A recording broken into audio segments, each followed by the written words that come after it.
Just drop that ball on somebody, gain their trust, and then drop him. Oh, it's good.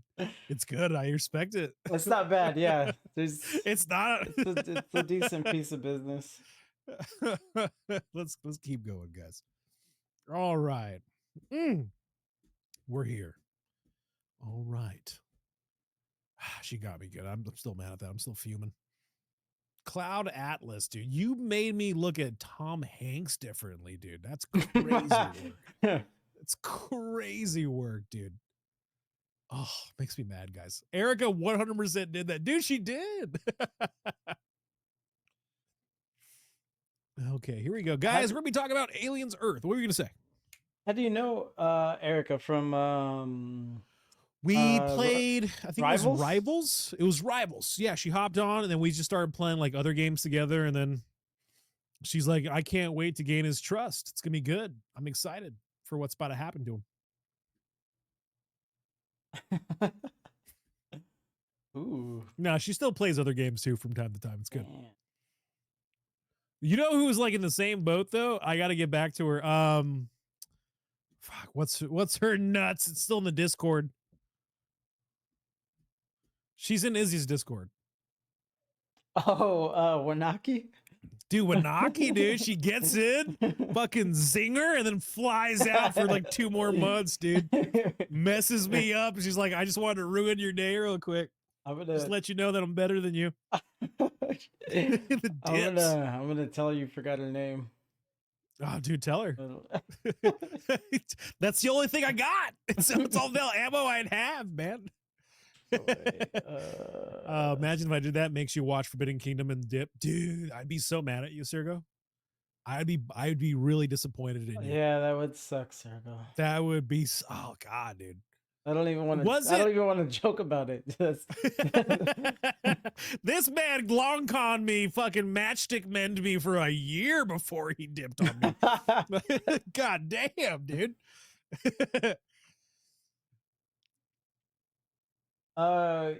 You watched episode 7 and 8 weeks ago, right?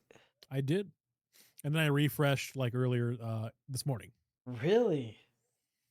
Gotta keep it fresh, dude. Sure. Gotta keep it fresh. How was the refresh? It was good because then you gotta watch it like now you're not a prisoner of the moment and you can kind of like just refocus and then kind of look for those shortcomings. And it was better. So you're saying? I think it's better. I don't think the episodes are better. I think the system is better because you're not a prisoner of the moment. You can reevaluate and see at least for me. So it didn't for me. Yeah. Oh, did it improve it? No. Okay. No, it didn't make it better for me personally. But it didn't worsen. If anything, it didn't worsen either. Yeah, it reinforced my issues with it. My initial issues with it. Okay. I have memes.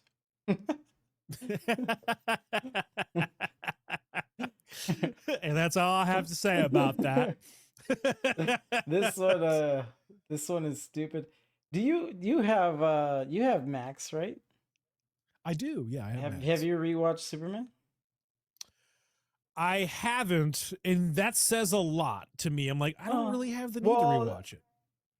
Yeah, I will to like if I want to like reinforce an opinion or like reframe it. But for me, I got everything I needed, when I watched it, and that says, and I kind of sit on that because I'm willing to rewatch Peacemaker with Kitty because I enjoy Peacemaker, but Superman, I have to like, I gotta be, I don't know, get into it. Well, anyway, the memes are never it's not bad going anywhere. Oh my God. Me explain to my dentist, who is an octopus, the issues of my teeth.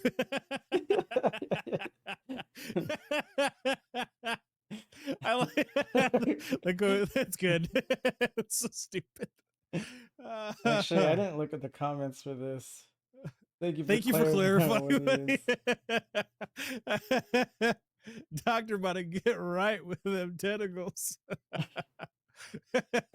Average day of my dental practice. And then I have one more rando. Still fire, Sergo. One Give me the more, rando. one more rando. Hold on now. Before I'm sure it's gonna be funny, but God, that's a smash burger, dude. That eggs, get the eggs on that smash. Okay, okay, all right, I'm ready for it. If I walk, so listen, if I walk out hungover and the homie is cooking me this and they're getting hugged from behind.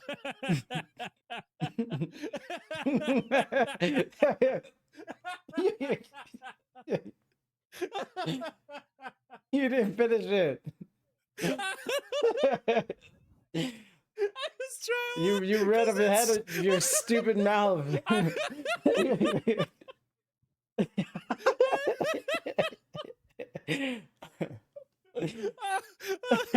from, from behind, I was like, well, you woke up early. Whispered in his ear.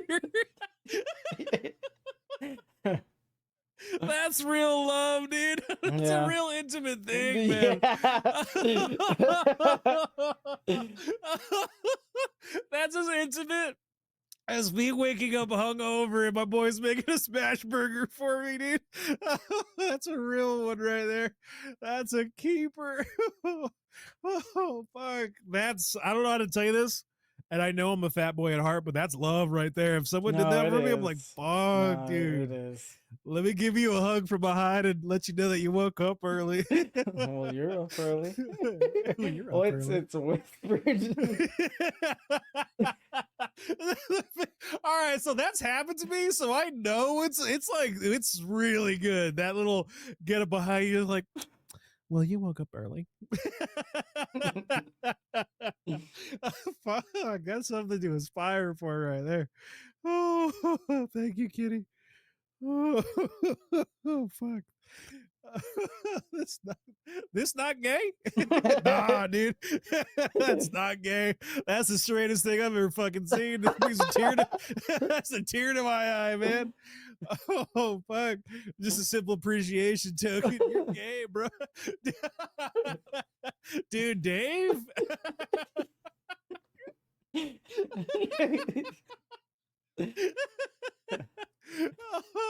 Yeah, if you zoom out and you see smash burgers, it's not gay, dude. It's not gay in this picture.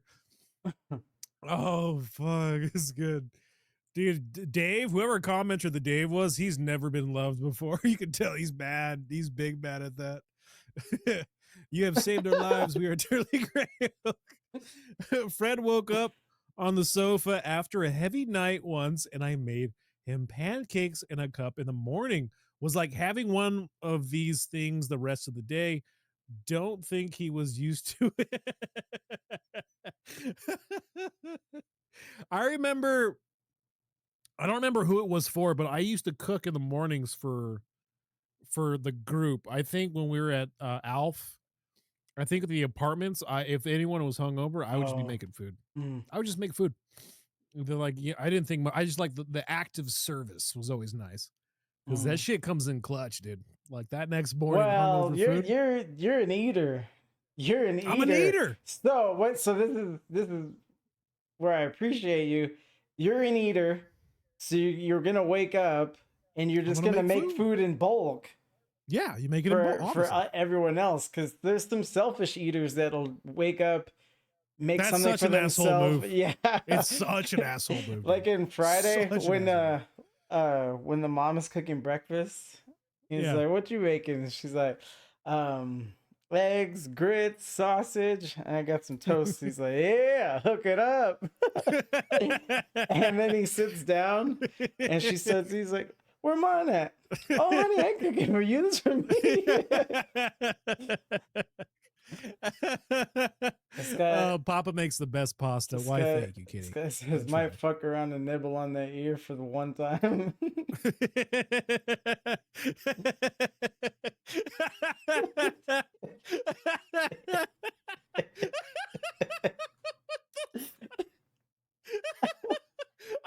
I didn't even finish it. I just saw it like homophobia's really got some of y'all in the chokehold, man. It's sad, really.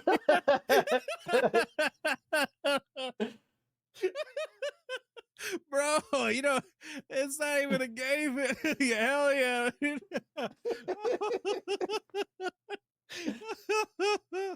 like, you know what it was? It came from my dad. So my dad, when I used to throw parties in my backyard, the one rule he had, and it was the only reason why we had so many parties in my backyard, was as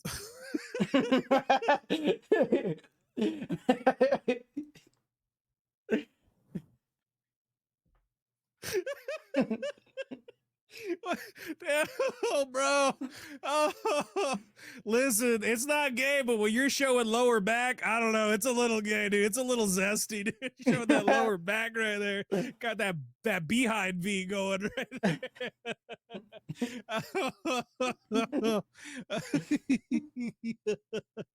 Okay, all right. Here's my thing. My dad. Dude, all right, this form's fucking goat. This is a good thread. This is me looking at the across the table. This is good. I love everything here. Looks disgusting, man. Oh, that's not true. But there's that's no that's hate, love dude. of That this person's comment. that guy's never been loved. No one's ever made him breakfast, dude. Oh, they try to say something. So, like, my father, his one rule was, if I get up in the morning the following day and shit's not clean, you're done. You're never throwing a party ever again. Right. So that was his thing. So it was like instilled like an internal clock at that point. So if I'm having a party, we would fuck shit up. I didn't know that was the rule. You guys would. You guys would fuck shit up. Well, that was at the age where it's still funny to me now. I just don't act on it, where it's just like fucking up shit at a party, stealing stuff. Not when you're at someone's house that you know, but if you're just invited, it's just like stuff just ends up in your pocket. There was one time, there's this guy, you know how sometimes when you at a keg party where someone just appoints themselves the fucking czar and keeper of the keg, even though they didn't buy it, they don't even know, they don't own the house, an asshole nothing. Move. They just like straddle the keg, and then they pour beer for everyone. It's a great way to meet. I have so little control in my life, so I need to control this. Right. Oh, it's a great way to meet chicks, but I've never, the guy I've seen doing that has never been cool. It's never been good. He's never been a cool dude. No. Anyways, this guy was doing that at a party, and he was being all shitty. Like they said at the party, you need the special cups that they had the party. That's how you get an invite. And we had back and forth. I finally just get a beer, but he left his wallet somewhere. Or he had all his stuff like in the keg top or like on the counter or something. And then the cops raided the party. He left without his wallet. So I took that and I threw it away because I had nothing to do. I still wouldn't do this today. Like that is so fucking petty. I love it. Yeah, because he didn't look. Just like you said, it's like if you have nothing else going on in your life, you're gonna control the keg. Just to have like the air of superiority at least for that night.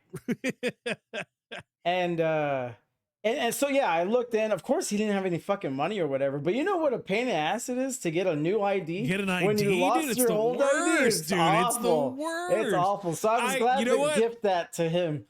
I know what you're doing next week. And the story, he's going home. He gets pulled over by a cop. He can't show his ID. He's sitting there. He's like, I'm going to jail, or my car is getting towed. I never thought about that. And then he's all like, you know what? Now this is my life. I should change. I shouldn't be. I think he helped. He's like, maybe I should stop being an asshole. Like this is all. I should probably stop. He seemed far gone. What I was gonna say is, I like that thought. I don't think this dude owned a car. I don't think he owned a car. He got a ride there for sure. Oh, it's the worst. And he got a ride. And no, he's controlling the I'm just. Oh, it sucks. I didn't know him. I never seen him before. I know, but it still sucks. But in my head, he didn't own a car. In my head, my image of him. Nah, man, like I would get you fucks would get again. There was a lot of things that I did. I would do for the group that just was like the unsung hero of actions. And I'm like, you know what? This is what it is. Like I would always get shit because I'd always put myself in a position to get shit on, obviously. But like I would do a lot of shit. Like I'd get up, fucking friends fucked up my rose garden, and I gotta fix the roses now and the trees. Kyle's thrown up all over the fucking patio, all Mm, over the fucking the remember the bamboo bar that we had in the gazebo? mhm, I would have to pick up all the glasses, I'd pick up, mhm. clean and wipe down everything. And that was it. Like I would do that every single time. So then it became a habit to get up early when I was living with Alf, when I was living with Paco, and just wake up early, clean up everything, and then just start making breakfast, and that was it. So like it was one of those Great, things. great stuff. Yeah. We're ready for alien memes now. Let's get into it. Alien memes. What's going on, Shadow? How are we doing, bud? Oh, the Wayland Utani logo on this fingerprint is such the perfect little detail. That's fucking dope, dude. That's Yeah. actually really fucking cool.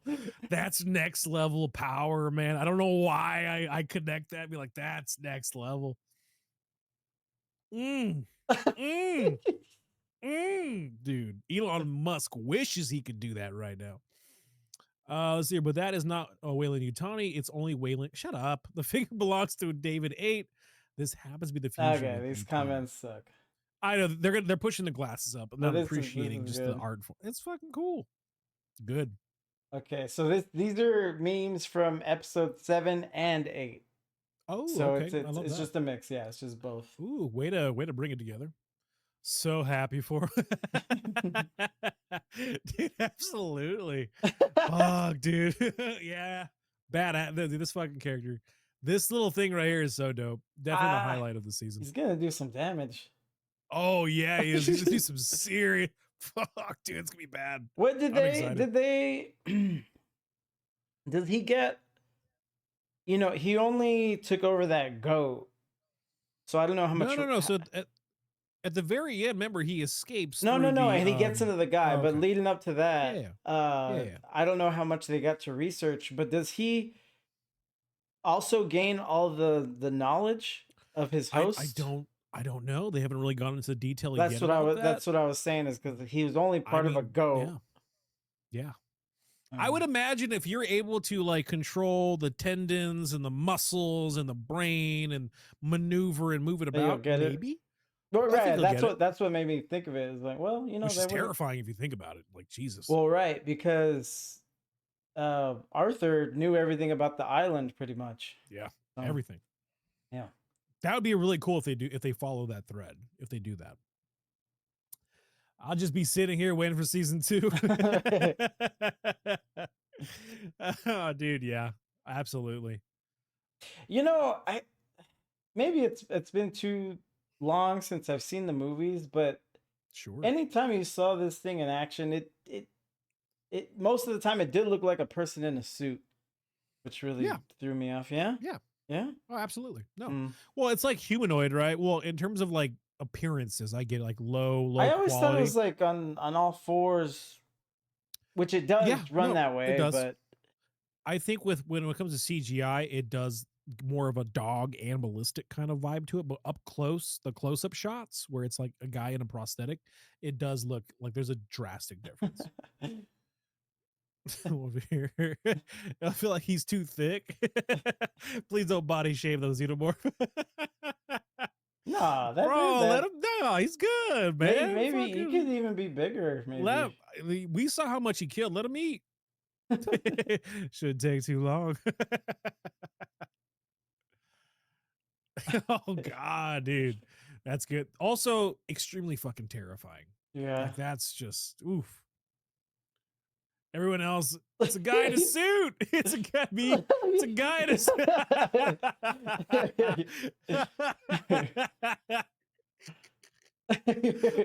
Honestly, the guy in the suit is a nice touch. It's an homage to like the horror, right? The horror franchise. Because, I dude, like it's weird because the fans get hardcore about that shit. They got to have a guy in a suit, it's no matter how just bad it gets. I think it's just Got to have a guy. people today with too few problems.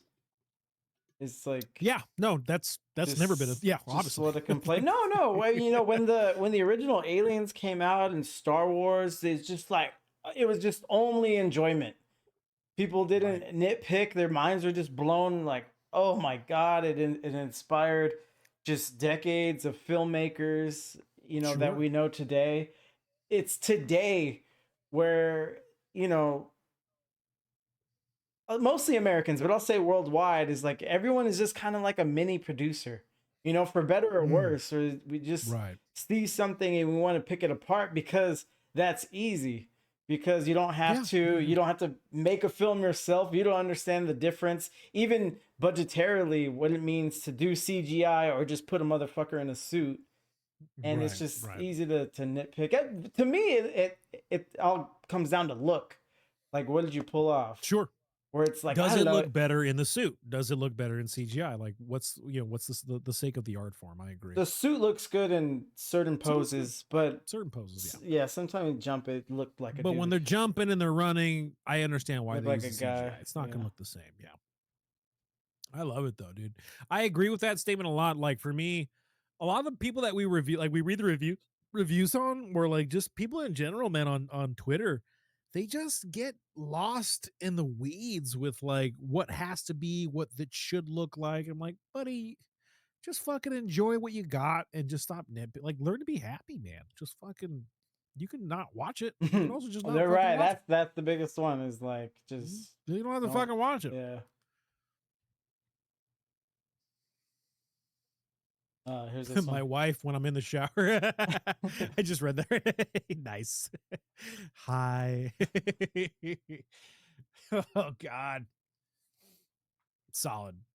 Cinemorph. Ooh. Aliens Earth has officially ended. Do you want a season 2? That's a great starting point, I would say. It is. I The do thread's want a okay. season 2. You do want The a thread's season okay. 2? I do want a season 2, You'll but be there hype. is a but. You'll be hype. I'm not going to be hyped. I'm not. I'm not going to be hyped because But you'll be front and how center. they what should be front and center? But you'll be front and center on the I will premiere. be 100% front and center. Okay. I'm not going to be hyped because the way they left it, Yeah. we'll get into it, but like yeah, I'm not going to be hyped. I am 100% going to be day one watching this. I'm excited for more of the universe and more of the telling. I just want it done in the right way. It left a lot of possibilities, but it didn't have It did. a season finale feel to it, which It didn't have it. That's 100% fair. Awful writing, awful pacing is too slow, no payoff, turning into xenomorph is into a lapdog. Just straight up garbage. Nah, it's not garbage. yeah, it's not Like, garbage. it's not it's not fucking Fargo season 1 cinema, but it's not garbage by a long shot. It's good. Here's the issue. I would watch it. I would watch a season 2 if there weren't a lot of other good things to watch, or even just catch up Yeah. on. That's the thing. If this had come out Yeah. During like a dry spell? 15 years ago, Yeah. around there. Around there? Yeah. Yeah. I have to see what was out at that time. Well, it was around 2010. So not much. I was almost not gonna much. say I 10 years ago, but Yeah. there was still a lot of good stuff, like in 2015 to today. It's crazy, dude. Like, I think TV has, dude, even in the 10-year span, has just gotten so fucking good. There is so big. I mean, sure, there's a lot of garbage, but there are a lot of great shows out right now. Like, lot. I think there's a lot of watchable stuff, There's a lot of which watchable. is still a feat in its Absolutely. own. Like that 2015, 14 period, around there, there was a lot of great stuff. Like it was tough to lose. Now there's even more things, and you really feel cheated, I think. I agree with Dr. Doom here. It was interesting the first episodes, then it became into How to Train Your Xenomorph, and I was out. Oh God. Which that's dumb. You'll see the reviews. I'll see the reviews. Yeah, people hated that. I don't hate it. Like it's a thing that it was lightly touched on Alien Resurrections, which arguably the most God damn it. The concept of pressing play on Aliens Earth finale and then instantly getting raptured. Fuck. God, he was so fat in that fucking role, dude. It's so unsettlingly gross. God damn. Brandon, I love you. Stop. Yeah, the rapture was good. Good comment. Good time. Good time. 10 out of 10.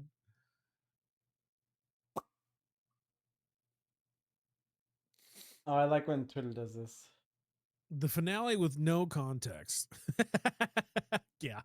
Dude, do you remember all the memes after Infinity War and Endgame? And they're still going to this day, dude. Yeah, Endless. essentially, but man, Endless. it was gold. Gold. Gold. Gold, dude. Gold mine gold, dude.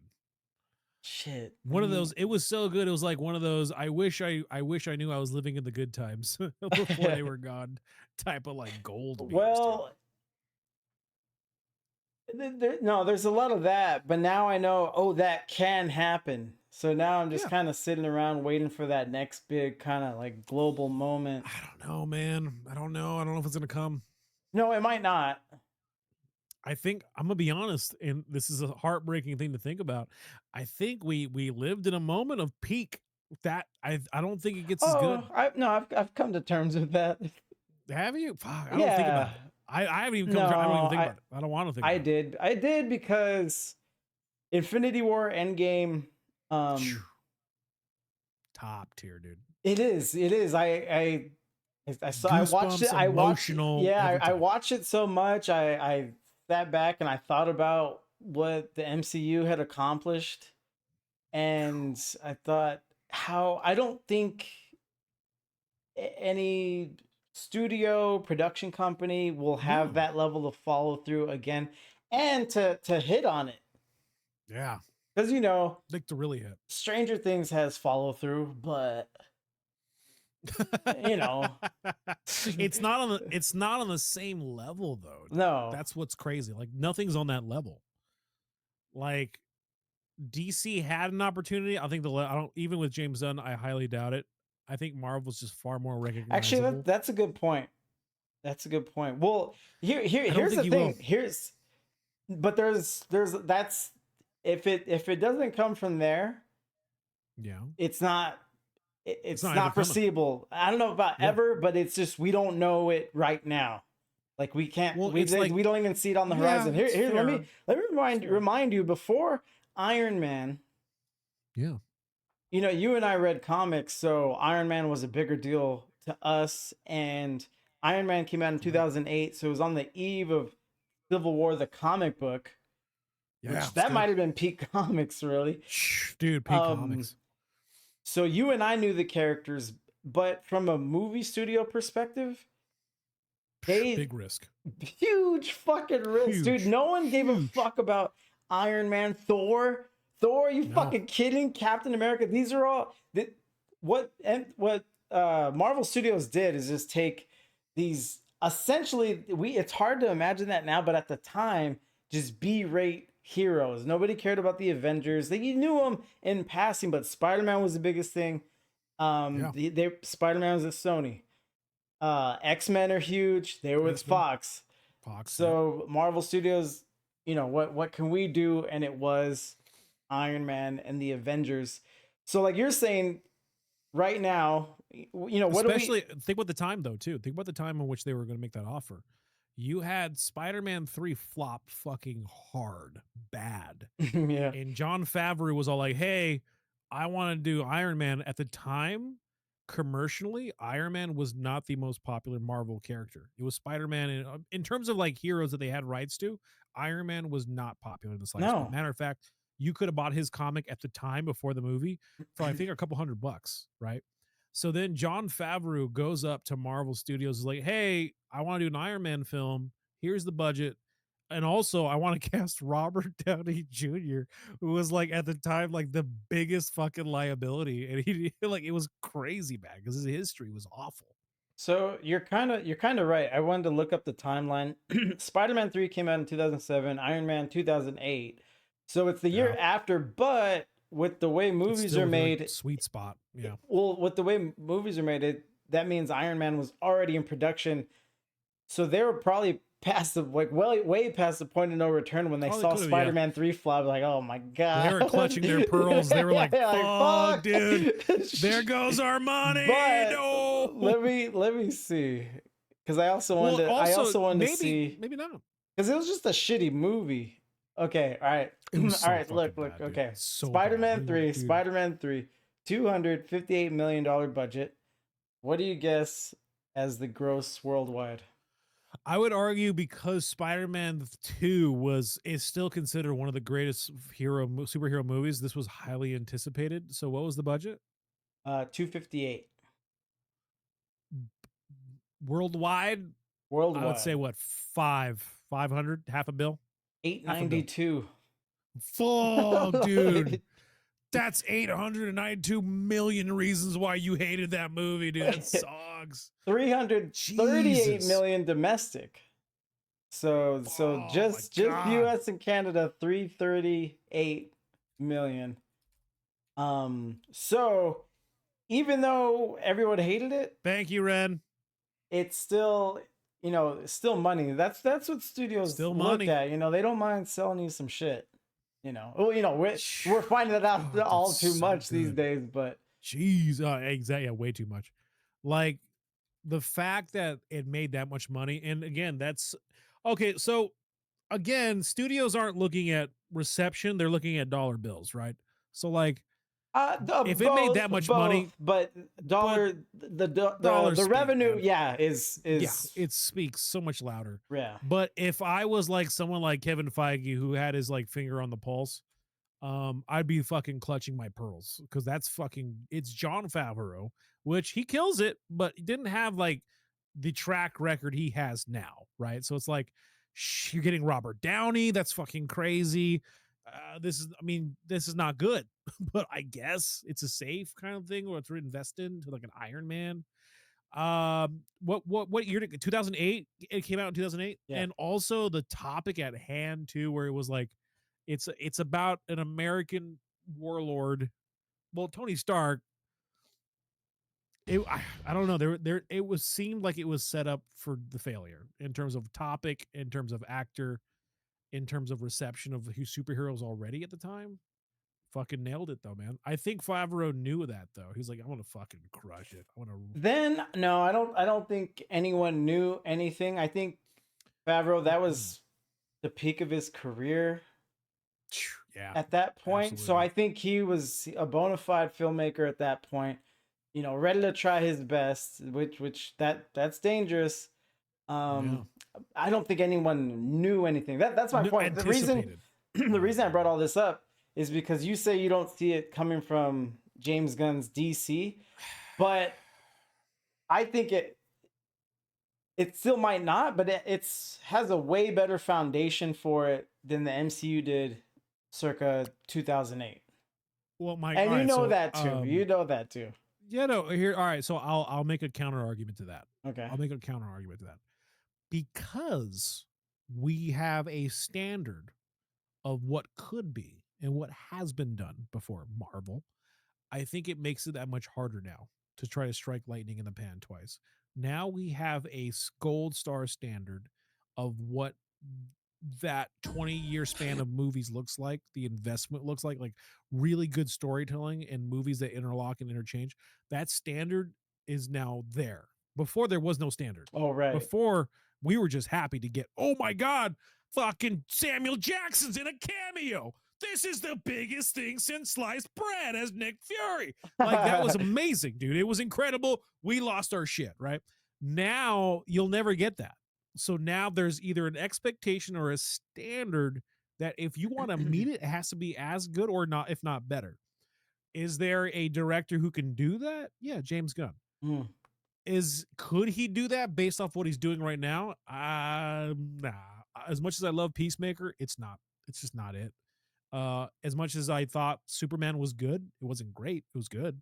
Mm. It's not it though. It's not the same. Like comparing Superman, like James Gunn's Superman, to Robert Downey Jr. Oh, I'm sorry, to John Favreau's Iron Man is not even close. It's just But not.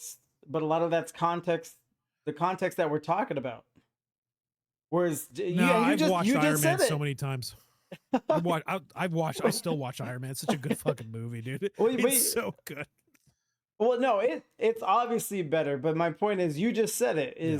2008? There's nothing to compare it to.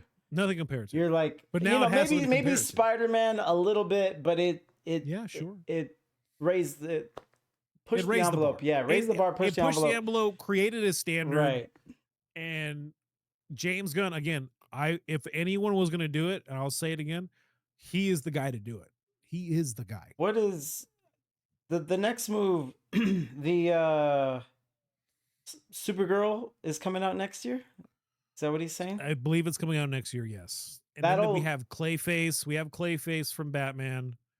We have Batman. Clayface might be standalone. I'm just talking about the DCU he's building. Oh, gotcha. But last I heard Supergirl. That's it. Right. That'll be that'll tell us a lot. That'll tell us a lot. It will.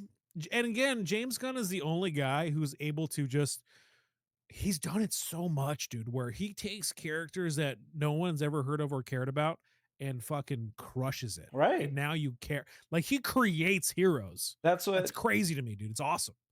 But right. Because I was thinking, I was thinking, it's like, man, I can't picture myself feeling the way about DC characters the way the MCU got me. But it's Gunn, and Gunn was a big part of that MCU success. So yeah, it's interesting. It's something to watch. Yeah, and then you have like Christopher Nolan's Batmans. Like, those were fucking just incredible. They were really good, and it's just we have the Matt Reeves. You know something that might not be done again. It's the Christopher Nolan Batmans. The Nolan dude, Batmans. Never. Those Batmans were again, in terms of best Batman movies ever made. Those are it, and. No, I understand the diehard Keaton fans. It's just not. I'm sorry, but it's not even a thing. No, it's not.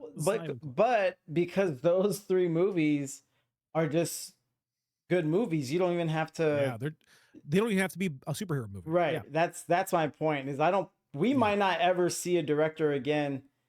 Well, until we see Clayface. Until we see it, or until we see maybe Clayface. Yeah, hopefully. Batman with Robert Pattinson. I think it already. Lost it's okay. Me. It's okay, yeah. But it's not great. No. It's kitschy. The Joker films, those were okay. The first one was dope. Did you watch the first one? Was dope. It was like wow. I have to eat I have to finish the sandwich, dude. I have to finich the sandwich. Were they even related to one another? I don't want to talk about it, dude. It's not good. Watch the finale of Alien Earth, and I'm more terrified of this dude. Yeah, fuck. That thing was crazy. I'm like, all right. Like, at least the xenomorph punches his second mouth through my face and I insta die. I can accept that. But this guy sucks you dry, dude. Like a vampire plant. I don't think the xenomorph insta kills you. Dude, it can. I think it usually does. I'll roll the dice, because that's like however the xenomorph's feeling, like this thing is like, I only eat one way and that's the way. Like that, no, I'm good. I'll pass. Like, it sucks. I'll roll the dice. This thing though seems avoidable though. Yeah, it seems avoidable for sure. Very avoidable, but fuck, if you don't avoid it, that's the worst time you'll have. There was even a moment where the chick looked up and then the camera and shit, like, oh, run away! Like, I hate that so much. No, it's a horror trope. So that trope, that's a thing. You have to have that scene. Because here's the thing: on that fucking island, that's not even the weirdest thing she's seen. There's something hanging from the ceiling. Not even. So that's look at Tuesday. a giant, a swollen watermelon. That's cool. And then just starts slipping out the tongue. I'm like, I should probably walk away. This looks bad. All right, we got the last one. Yeah. He thinks everything a fucking game. But dude, he puts it down, dude. I don't know how to tell you this, but he goes in all the way every single time, dude. He got the Bane Batman treatment is what the fuck he got. He scraps, dude. This guy's scrappy. Let them fight. a good fight. I like that It fight. was a good fight. Fuck, dude, it was a good fight. When Especially he with like the build up from what was it, episode 6 where they saw each other? episode 6, yeah. And like He they when said he grabbed him from the back, I was like, oh fuck.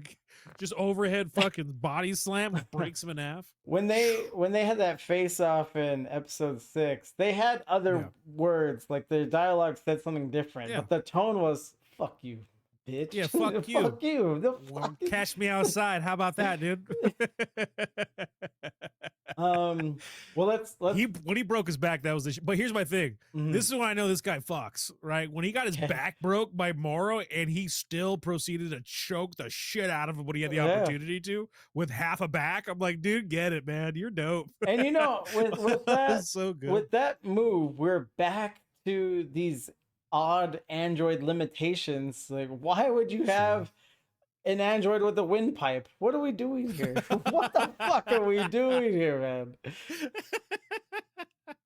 Well, no, I guess actually it's even worse because when you faint, when you get choked out, really it's just oxygen being cut off to your brain. Why is that in an android?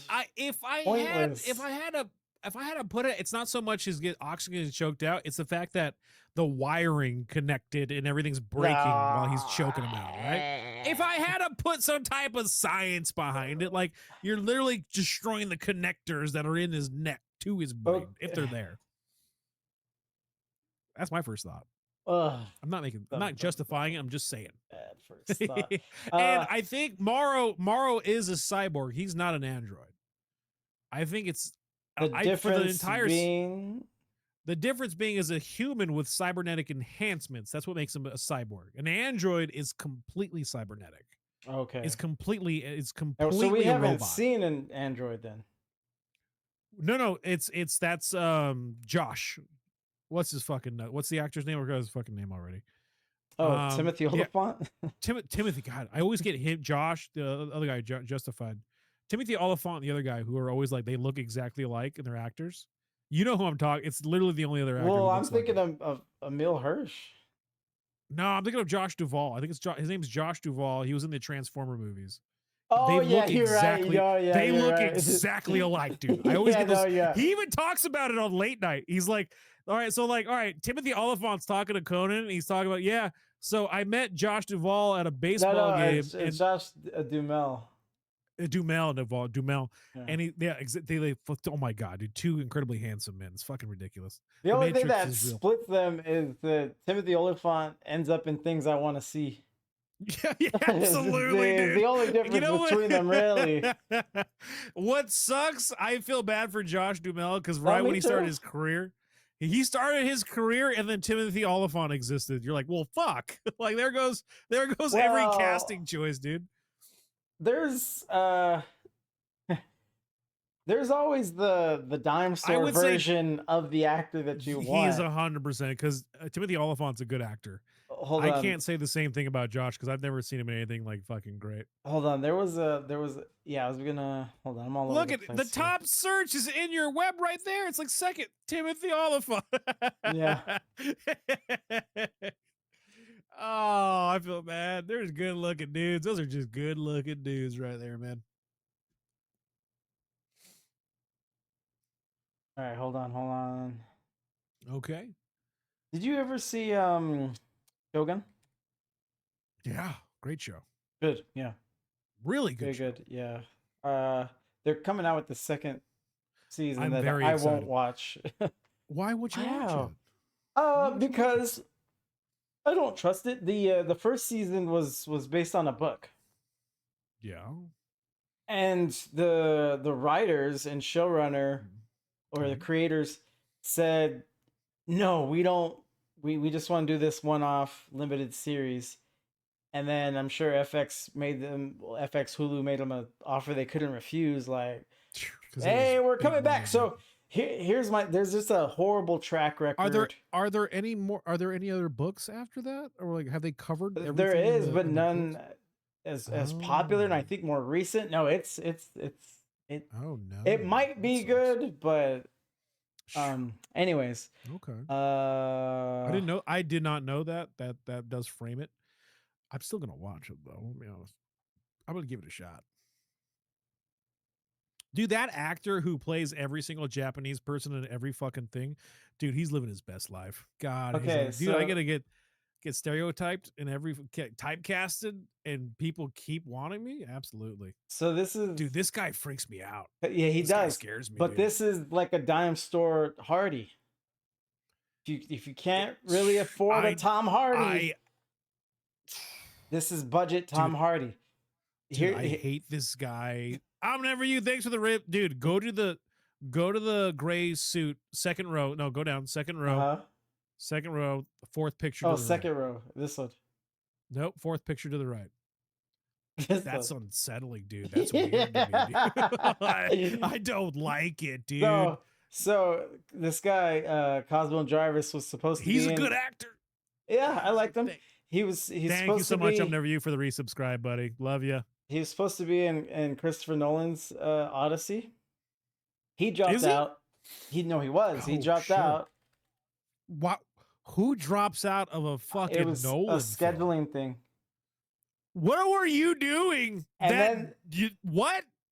And then they bring in Logan Marshall Green. Fuck yeah, dude. So there's all these dime store Hardys that are just hanging around.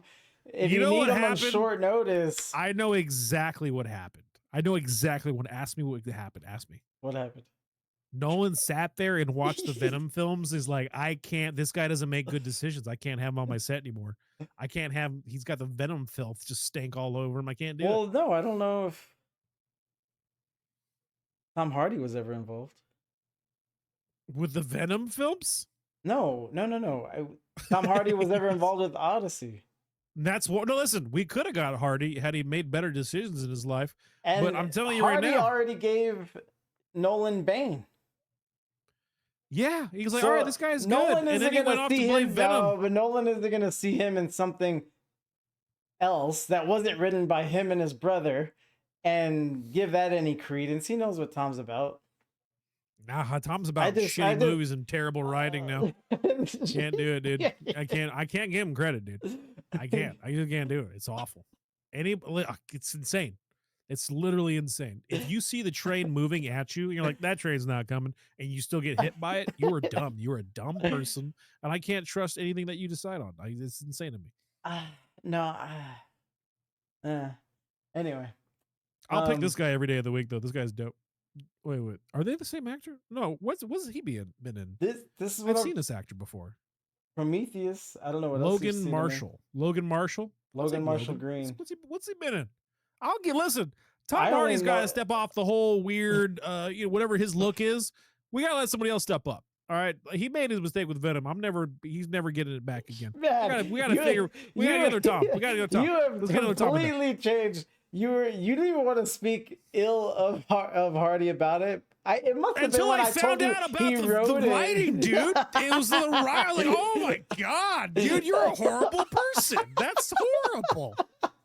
It's like, you know what it was like for me? It was like, oh, dude, Weinstein gets it with the production. He's amazing. And then you find out, you're like, oh my God, I can't see you the same way. Same thing. Same guy to me. Same thing. I can't do it, dude. Go do your fucking judo championship and just walk off, dude. I don't care.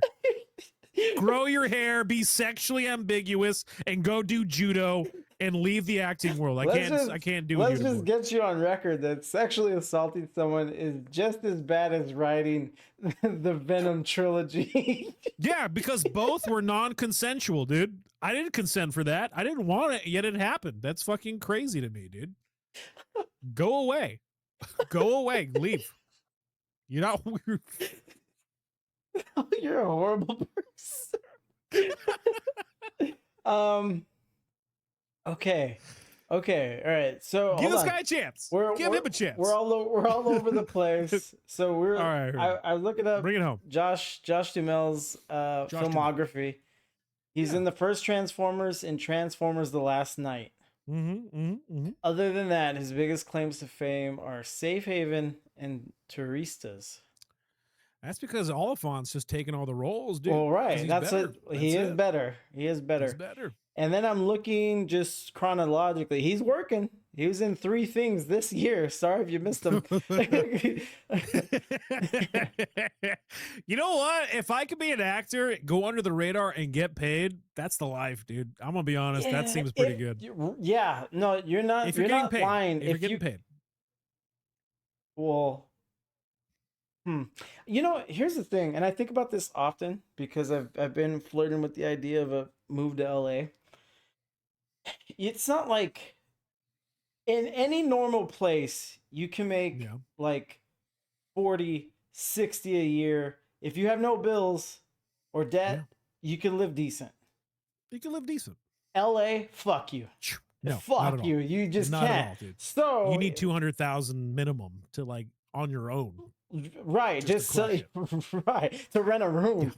So so when you say if you're getting paid, it's like, well, how much? So let's just say making a living. Three films, right? 3 films. Let's say he got, let's say low end, 50K. Oh no, per no, film? no. I'm just saying. Let's just say I'm okay. I'm with you. Well, no. My go point, heavy. My point was going to be they're not all films.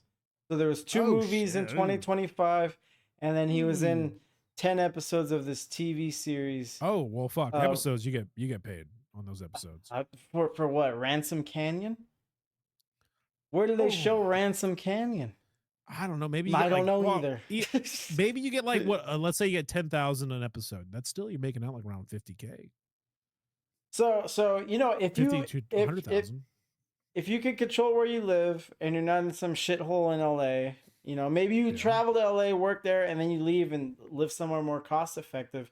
I agree. Yeah. That is the life. If you could check your ego, and it's like, oh no, I got a fucking Timothy Oliphant got one again. Damn it. Yeah. If you don't let that fuck you up and you take a step back and realize, oh my God, I'm working in film. People would kill to be in my position. I was in Transformers. Yeah, it's good. It's good stuff. You were in Transformers, dude.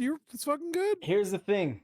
In 2022, Josh Duhamel was in the Mighty Ducks Game Changers TV series as Coach Jesus Cole. Christ. I didn't even know that. Lord. Here's what Josh Duhamel's good for. He's good for being in things you didn't know existed. Fuck, dude, Josh. What are you doing, Josh? Well, you know what? I'm telling you, he's getting paid. He's getting paid. He was also in a Blade Runner TV series called Black Lotus. God damn, better. Jesus, I've never even seen. Did that show even green light? Did it green light to like being like shown? It's crazy. Here, I bet you'll trip out over how many episodes. Blade Runner? What year? What year, dude? What? What? 2021. What? That had to be. Oh, hold on, COVID. Yeah. Oh, you know what it was? They snuck Guarantee it you, I know. Oh. Nah, dude, it was Tiger King, dude. No, nothing exists to be on Tiger King, dude. I don't know what to tell you, but not even Oliphant could have fucking came over Tiger King, dude. Tiger King ruled everything. I never watched. Oh, this shit! You never seen Tiger King? No, specifically. Oh my I never God, will it's either. so good. It's so good. It's a beautiful train wreck disaster that you can't look away from. It's amazing. It's so good. Oh my God. Tiger King, that's funny. I'm gonna watch it tonight. Like I need to rewatch that bad boy, dude. Oh my God. Anyways, so this is Josh Duhamel. This is what he's doing. That Blade Runner show went 13 episodes. If you want to seek it out. I don't. I want to watch Tiger King. And then sorry, Josh got again by the Tiger King.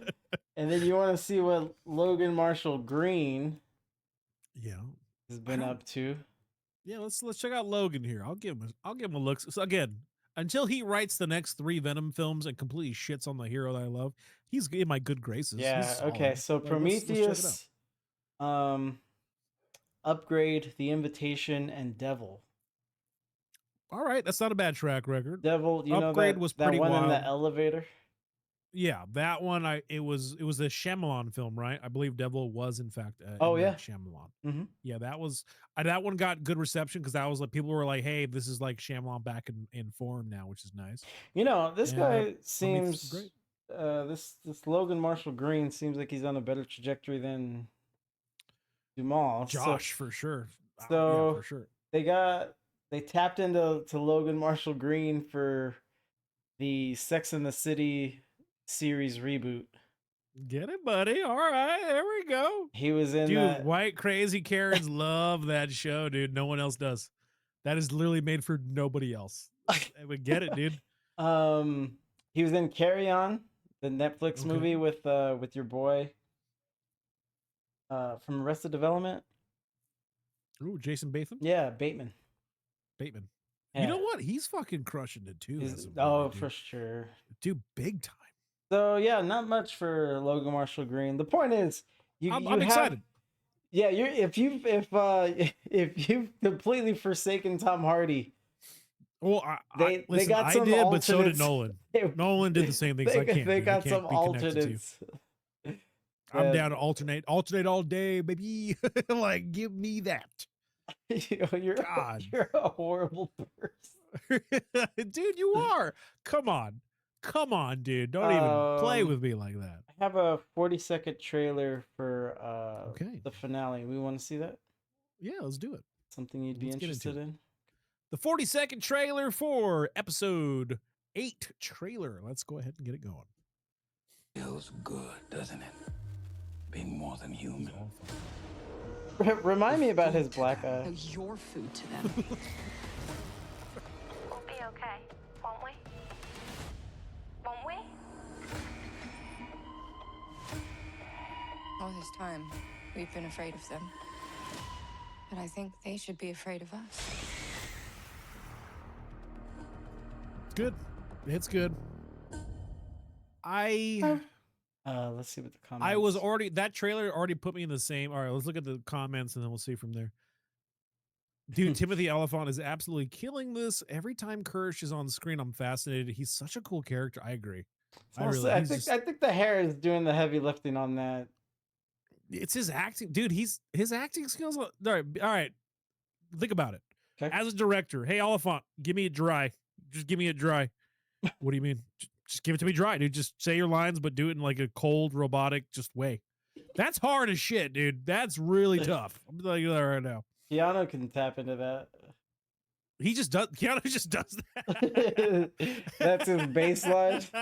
That's his baseline, dude. I love Keanu, but that man, god damn it. When he screamed, I think I'm back. I'm like, no, stop it, Keanu. Just kill somebody. Just stop. Just Don't even try, somebody. dude. I love you, dude. I love you. Stop it. All right. All right. I love Keanu Reeves. The world loves Keanu Reeves, right? Yeah, hell yeah. Have you seen the trailer for that new movie? He's in the new comedy with Seth Rogen. Put it on. It actually looks funny. Watch. Let's put it on. I'm actually kind of excited for it, but it's just Keanu being Keanu, and I fucking love it. You know because it what plays. It's the only one. Said? Seth Rogen and Keanu Reeves. And I think what's his name? Good Aziz Fortune. Ansari. Good Fortune, yeah. Put on the trailer. Let's check it out. I'm excited for this. I'm actually this looks good. My name is Gabriel. I'm an angel. I'm here to save you. What? Who the fuck are you? I'm an angel. See the wings? I know all about you. I know you lost your job. I know you're living in your car. I did everything I was supposed to do and nothing's working out. I'm not really supposed to be doing this. I'm normally only in charge of saving people from texting and driving. Wait, you're telling me I have a budget guardian angel? Kinda. My life is just in the service of people like Jeff. Arj, I'm Jeff, the pledge. The people who actually get to live. Fix my cold plunge. Get a disco floor for my party and find a shaman to take me on an ayahuasca journey. Maybe I can show you that life is not all it's cracked up to be. You wanted to have wealth and success? Now look at you. Jeff's life is now your life. What happened to Jeff? Is there any update on the Huevos Rancheros for Alex? He has your life. Gabriel, why did you do this? I tried to show him that wealth wouldn't solve all his problems. And? It seems to have solved most of his problems. So what, I just go back to living in my car? You lived in your car? Yes, Jeff, I did. Why do you think an angel got involved? Because I had too many roommates? Why don't you go tough it out for a few days? You think because I'm a tech bro, I can't live your life for a little while? I came from nothing. I'm self-made. What did your parents do? My father was an orthopedic surgeon. This is too hard. How do people do this without just being miserable and angry all the time? You're up here in the Showing a lot. I'm fighting just to get by. It You'll is. never believe me, but I've been there. Get me God. I want a meeting with God. Dad! It's Jeff!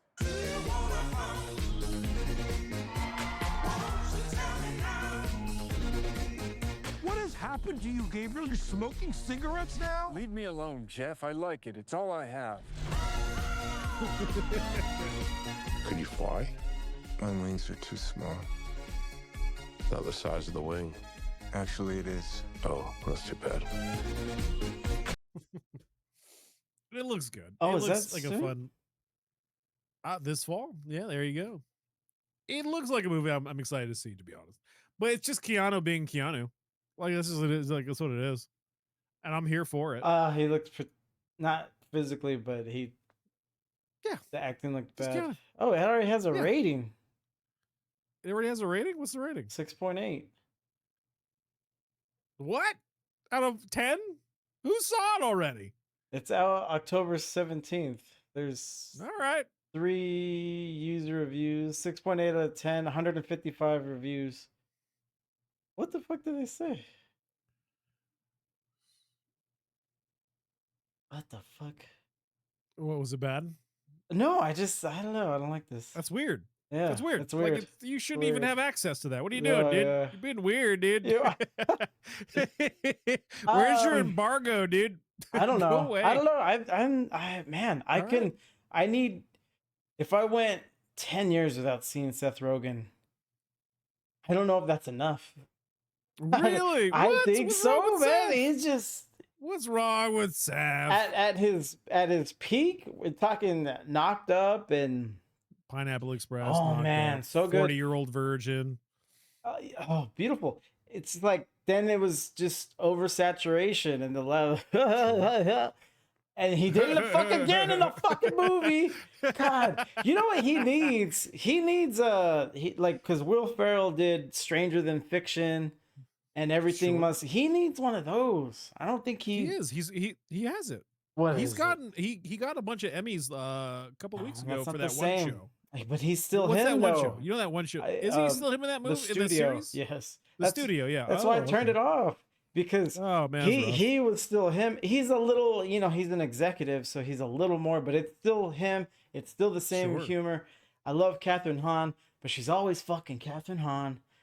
I turned it Sure, off. I turned it off. I was like, I don't know, man. He does bring us gold, though. I mean, look at the Invincible show. He's executive producing that. Like he's in full control. Well, of that. no, that's fine. He obviously has the mind for the business and everything, but I yeah, seen that's fair. his fucking face and his fucking all this shit. I Hearing his put him in the fucking same realm of voice. Jack Black. I'm just happy they're getting work. I'm happy to see when I see him. It's probably not going to be the great, or they're going to be themselves. That's it.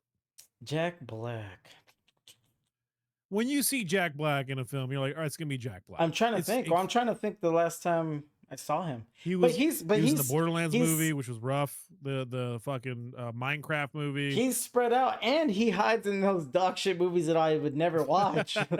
So yeah, I would probably feel Kevin Hart saturation if I watched Kevin Hart That's movies. next level, dude. Yeah, Kevin Hart's everywhere, though, dude. That's crazy. Right. So Seth Rogen, I just everywhere. feel like there's some saturation, but I'm obviously alone in this because he keeps getting roles. I keep having this conversation with people, so people still love him, want to see him. I love him, dude. He's just a good dude.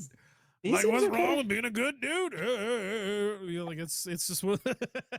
Damn, I thought you could do the laugh at least. I can do the laugh. I don't want to do it because it's gonna bring back PTSD for you. But like, No, it's you know, a it's good just- laugh. It's a good laugh. it's a good laugh. It's But- shit. That's his laugh. It's such a A unique laugh. billion It's him. times. Yeah, I know it's rough. Let me drop He's in something some on good you. shit though. I Let me get it. fucking. Tell me to cut this whenever. Finally, Spider-Man 3 is the best movie that Spider-Man made. Since Oh, its release in come on. 2007, critics have spent countless hours analyzing every frame, every scene, Have every they line of spent dialogue, countless and searched hours? Hold for on, many hold on, hold subdued- on, hold on. You know Donkey? No. You don't know Is this video satire? game Donkey? I've never heard Yes. of. No. Okay, thank God. You don't know okay, go for Donkey? it, dude. I've never heard of Donkey. You're He- teaching me right now. he You're usually- teaching me something. Oh my god, I would tell Class Act you don't know who fucking Donkey. Class I is don't know like who Donkey. Class watches him all the time. Well, you know Class isn't on social media anymore. Yeah, I don't keep up, but sure, that Well, checks out. Like, So that's his stick now. And so now he gets Alright. social media like anywhere he could like siphon a taste out of. Motherfucker goes to Instagram on Safari browser. That's what time he's on. Anyways, that's that demon time, dude. anyways, he's like super into Donkey because YouTube is what he'll allow himself. And he's deep into Donkey. I wouldn't be surprised. Deep? I Deep would, into Donkey. He sends me Oh, like wow. 16-minute videos all the time. I was like, dude, I don't love him like you love him. Fuck. Oh, I'm excited. All right. No, he's so I'm good. excited. Well, He's I deep, thought you man. knew who it was. He No, usually no. does video game reviews and jokes. That's He's cool. so funny. He's so funny. Okay, He cool. streams. That's why he started out with I the gotta video be on game where he said, "I'm back." You know, this is 9.4 million views those here. are baby numbers. Those are big No, boy numbers yeah. right there. So that's why he starts with the game, says, "I'm back," and then cuts to Spider-Man.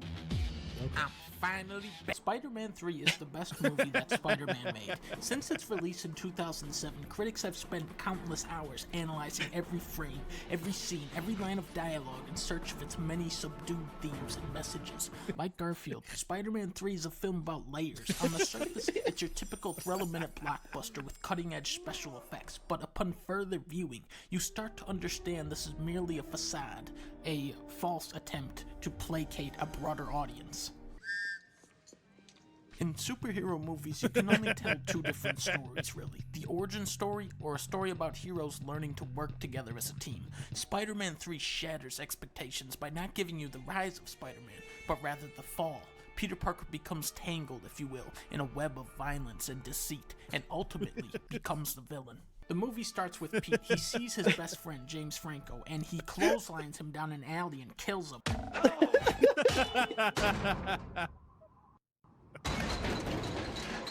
No, dude. Oh God. Then we're introduced to Sandman, who we learn is a great father trying to save up enough money to pay for his daughter's surgery. So Spider-Man gets wind of this and kills him in a sewer. Then the city throws a parade for Spider-Man and he kisses some bimbo right in front of his girlfriend. Then he meets this guy who is actually his biggest fan. Up to this part, I kind of figured, hey, maybe Spider-Man is just having a bad day. We all know he's a good guy at heart. He's having a bad day.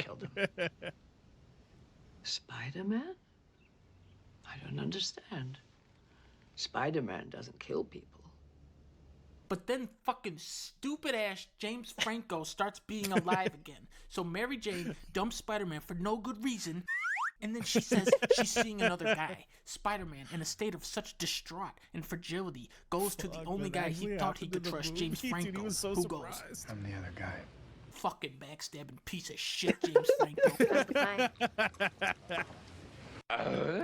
This scene is essential. Peter looks back into the cafe, and that little bitch winks at him, and then Duel, boom. man. Jesus. Like that, he's gone. Now the question is, where the hell did he go? The truck takes like 1 second to go in front of Peter and then he disappears. This is when I realized that James Franco is actually hiding under the table. Think about it. Naturally, Spider-Man slams James Franco into a wall and chucks a fucking grenade at his head. Then we cut to Spider-Man being fed a plate of cookies and he says, You got any with nuts? I have some nuts. I could make some. Go make me some. go make me some cookies with nuts in them. Now, this is actually a very clever scene when you think about it. And in life, there is such a rich variety of cookies, peanut butter, chocolate chip mint cookies, oatmeal raisin. But director Sam Raimi has Spider-Man consciously choose nut cookies to signify that this man has gone nuts. Do you guys get that? You have the scene where Spider-Man is pointing at various women on the sidewalk. Now look at the gesture he's making with his hand. He is saying to these women, "You're safe now. But in Spider-Man 4, I will shoot you with a pistol." But it's not until this moment where we, the viewers, see that faint flicker of hope within Peter snuffed out. He changes his hair from the normal way to this evil hair. This is when the Spider-Man that I knew, who had lost Uncle Ben, who had defeated Bonesaw, this is when he had become truly lost. You'll get your rent when you fix this damn door! Spider-Man 3 tells a dark story that confronts the audience with serious questions, and for this reason, I just got it. I'll have to watch the rest of it. That's ridiculous, dude. It's only we'll it's cut already it there, there. but Okay. it's done. Yeah. That's all right. I gotta look up this guy. That was really good. Oh, he's great, man. That's good. Yep, that's the thing. From the normal way. from the normal way. That movie was really bad. God, that movie sucked. All right, Alien Earth, episode 7. All right. Episode 7 of Aliens Earth, guys. Emergence. An escaped plan is hatched, leading to the breaking of factions, betrayals, and a shocking confrontation. Now, this episode, I don't know how you feel about it, but it was long. The pacing was a little weird. I felt about all of them. Well, all right, so the pacing was a little weird, and the payoff at the very end of brother at odds now killing one of the synths, the synthetics. Well, he didn't even kill her. Oh, he did mess her up though. Yeah, it's fair. He just made shot sure her. She remembered. Yeah, a lot. Which, you forget. I heard you forget some shit. That bitch is murderous. Psycho. Dude, 100%. Dude, when she ripped off that guy's jaw, I was like, shit, dude. Oh my God. I think anybody would have done the same thing this guy did. Like 100%. That's fucking crazy, dude. Yeah. Like, yeah, it was real bad. All right, but at this point, that's when the red flag went up for me personally. Because I knew, they're going to be telling a story of her going a little heretical, taking control of the xenomorph, and she's going to get her way. And it's the whole, they should be scared of us, right? And when they even said it, I was like, that's a little too on the fucking nose, but all right. That, when I was like, oh, this is going to, all right. Well, okay. So it's hold a little on. much, but okay. I'm pretty much agreeing with everything you're saying, but this is, she's still a kid.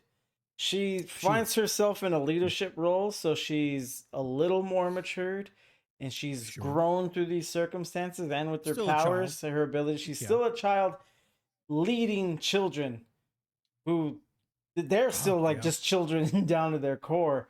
So it makes sense that it'd be on the nose dialogue. That's fair. From her to them.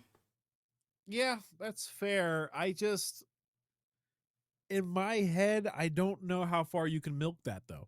Oh, a whole second seat. She's gonna have to again. If she's like a synthetic who has access to the world's knowledge and she can already manipulate various security systems, you're gonna have. I mean, you're exposing on yourself that island. Yeah, on that island. Yeah, it's fair. I'm hoping her scope widens in season 2, where she sees how the world works and what is. And I feel based off this current trajectory of her mindset and how she's handling things, it's going to be the classic Ultron. Oh, I want peace and dignity, but the only way I want to get it is just wiping out the world. Right. And then she becomes the villain, which sure. I want, if they're going to make that choice to make her the villain eventually, don't half-ass it, commit to it, go all the way. That would be cool. And if you are, I would want to see character development and growth to get to that point. I want that. Well, give me the Daenerys flipping. I think that her would be cool. I think her brother is her last gateway to humanity. Yes. Other than that, Correct. I think she's just done with them. Oh, she's done overall because everything that they did to her and the rest of the kids, the experiments, everything she knows about how the world works on the outside. No, I think she's done. I think she's ready to, like you said, just kill everyone. Start anew. synthetic people or just non-humans or I think aliens. I think this is how the aliens, if they were to do the whole aliens take over the world, this is how they do it. Because she even sided with the aliens when she had that conversation with her brother. She was like, "I trust them. They're honest." Like Right, yeah.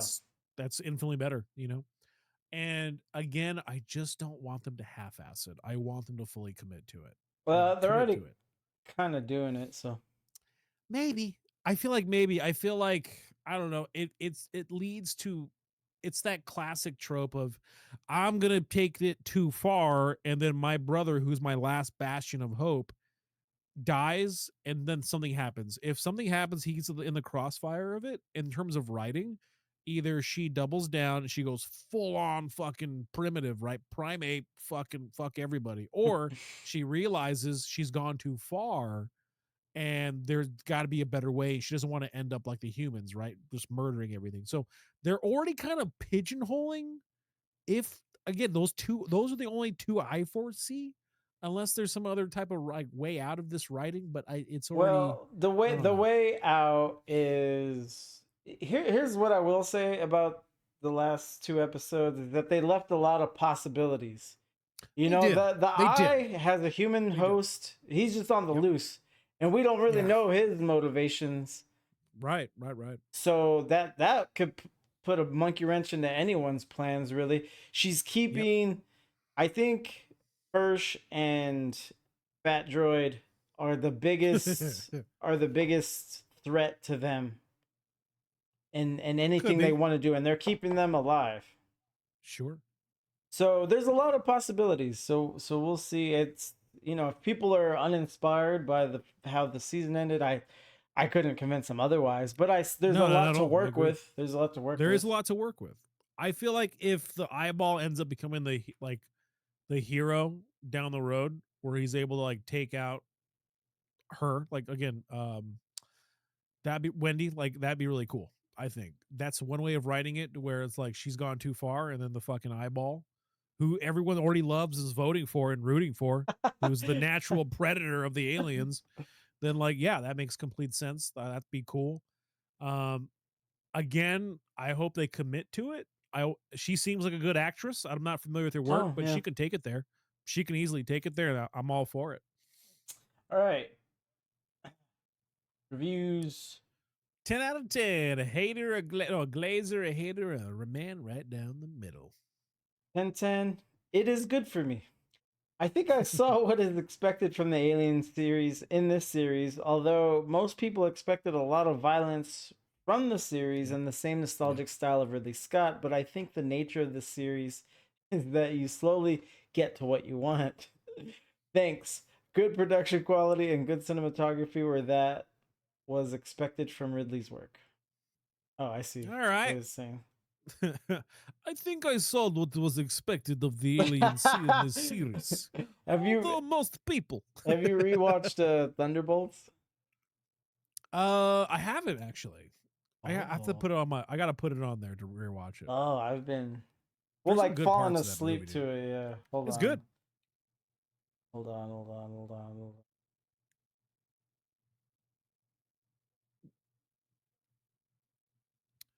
Rewatching it, I would rewatching it mostly for Red Guardian. There's something wrong. Wrong. He's such a babe. Oh, I know.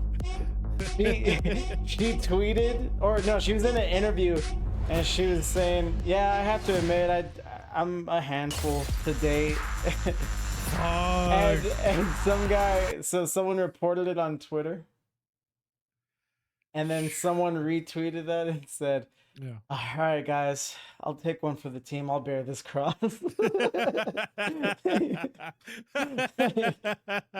I have to admit, I'm a handful to date. My inner toxic self's like, I can change you. I got you, dude. See, I don't think I could change her, but I think you'll ride the bull. You'll get a rein on there and see if you can make on. Give it a whirl. See how many seconds you can last in that bull. No, because I think the way she dates now, and this is I'm fucking talking out of my complete ass. I Yeah, think if I had to guess, I'd say the way she dates now isn't so dissimilar to how she would date even if she wasn't famous. Hmm. You know what I mean? Mhm. Oh well, you were kind of out on the scene a little bit. The dating scene, it's crazy. It's different. It's different than Wild. it's It's ever different. been. I It's ever don't been. like complaining about it because it's just different. It's you can't Yeah, really the playing field's changed.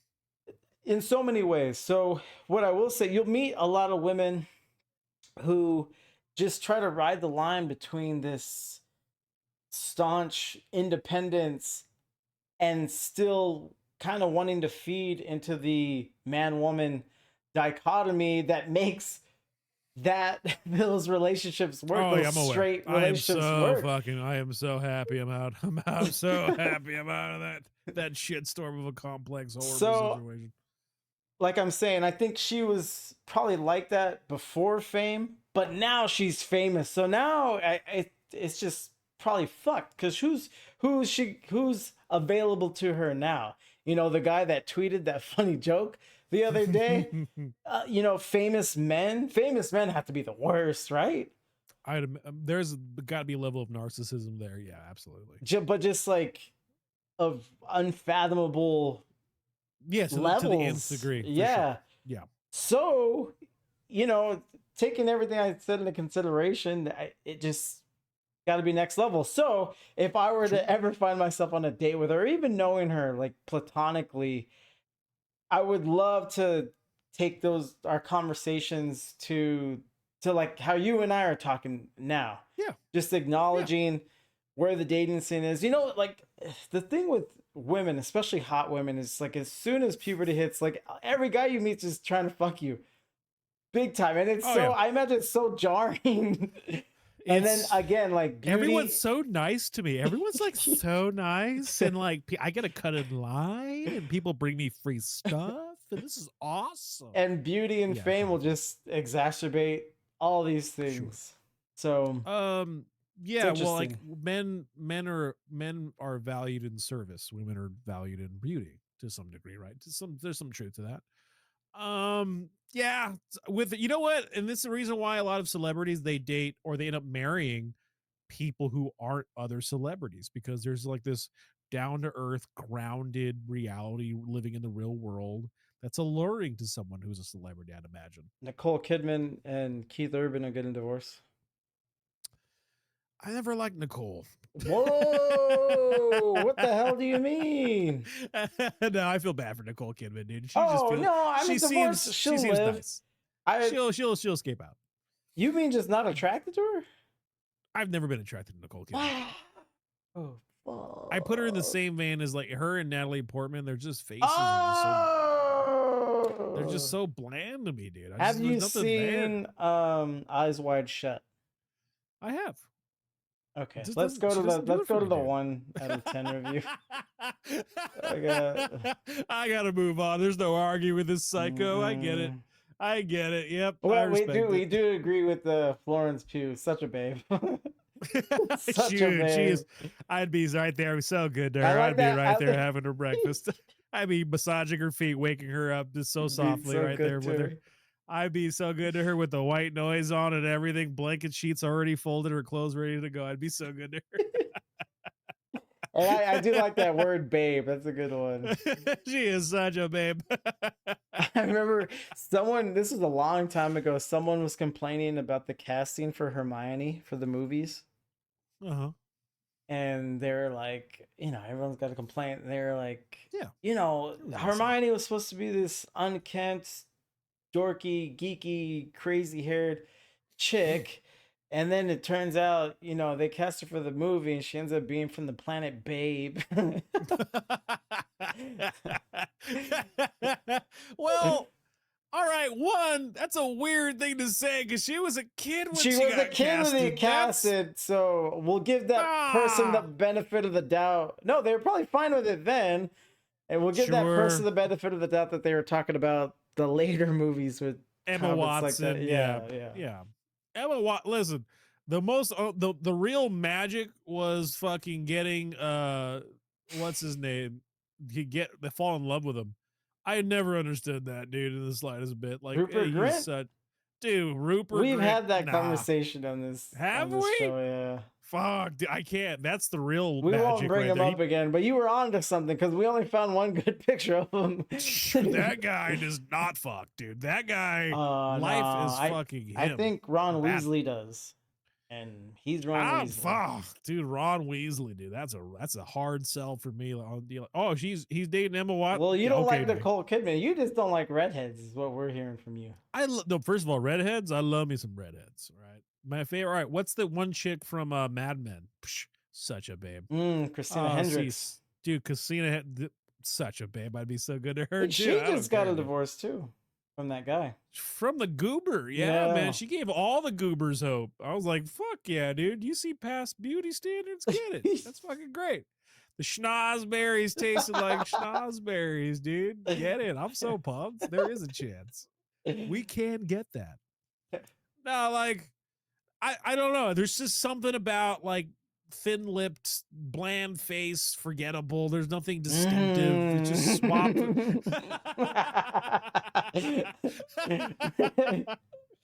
Look at my face. I have a fucking Muppet face. I need to be with another Muppet face. I can't be with someone bland. I stick out like a sore thumb. I can't have that, dude.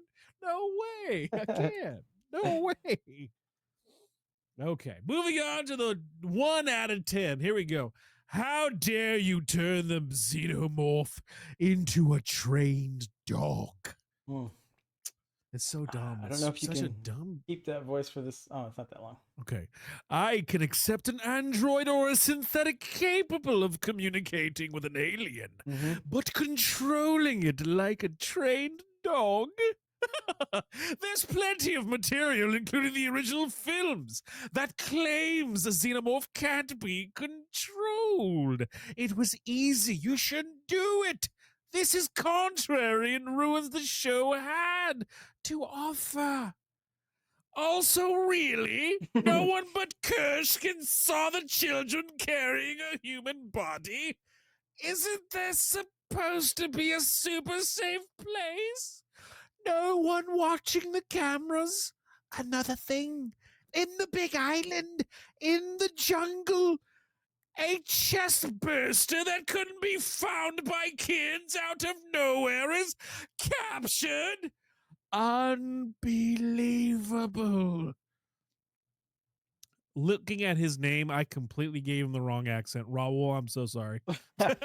You know, that is not a Raul accent. As soon as the are they chest bursters? That's what they're called? Chest bursters, yeah. Boosh. As soon as it wiggled into the leaves, the first thought I had was like, you're never fucking catching that thing. Yeah, you're never finding that again. That's Bye. The only thing, the first point I have to ask you, yeah. What was said about the xenomorphs? Was there any movie where they had enough time to dissect?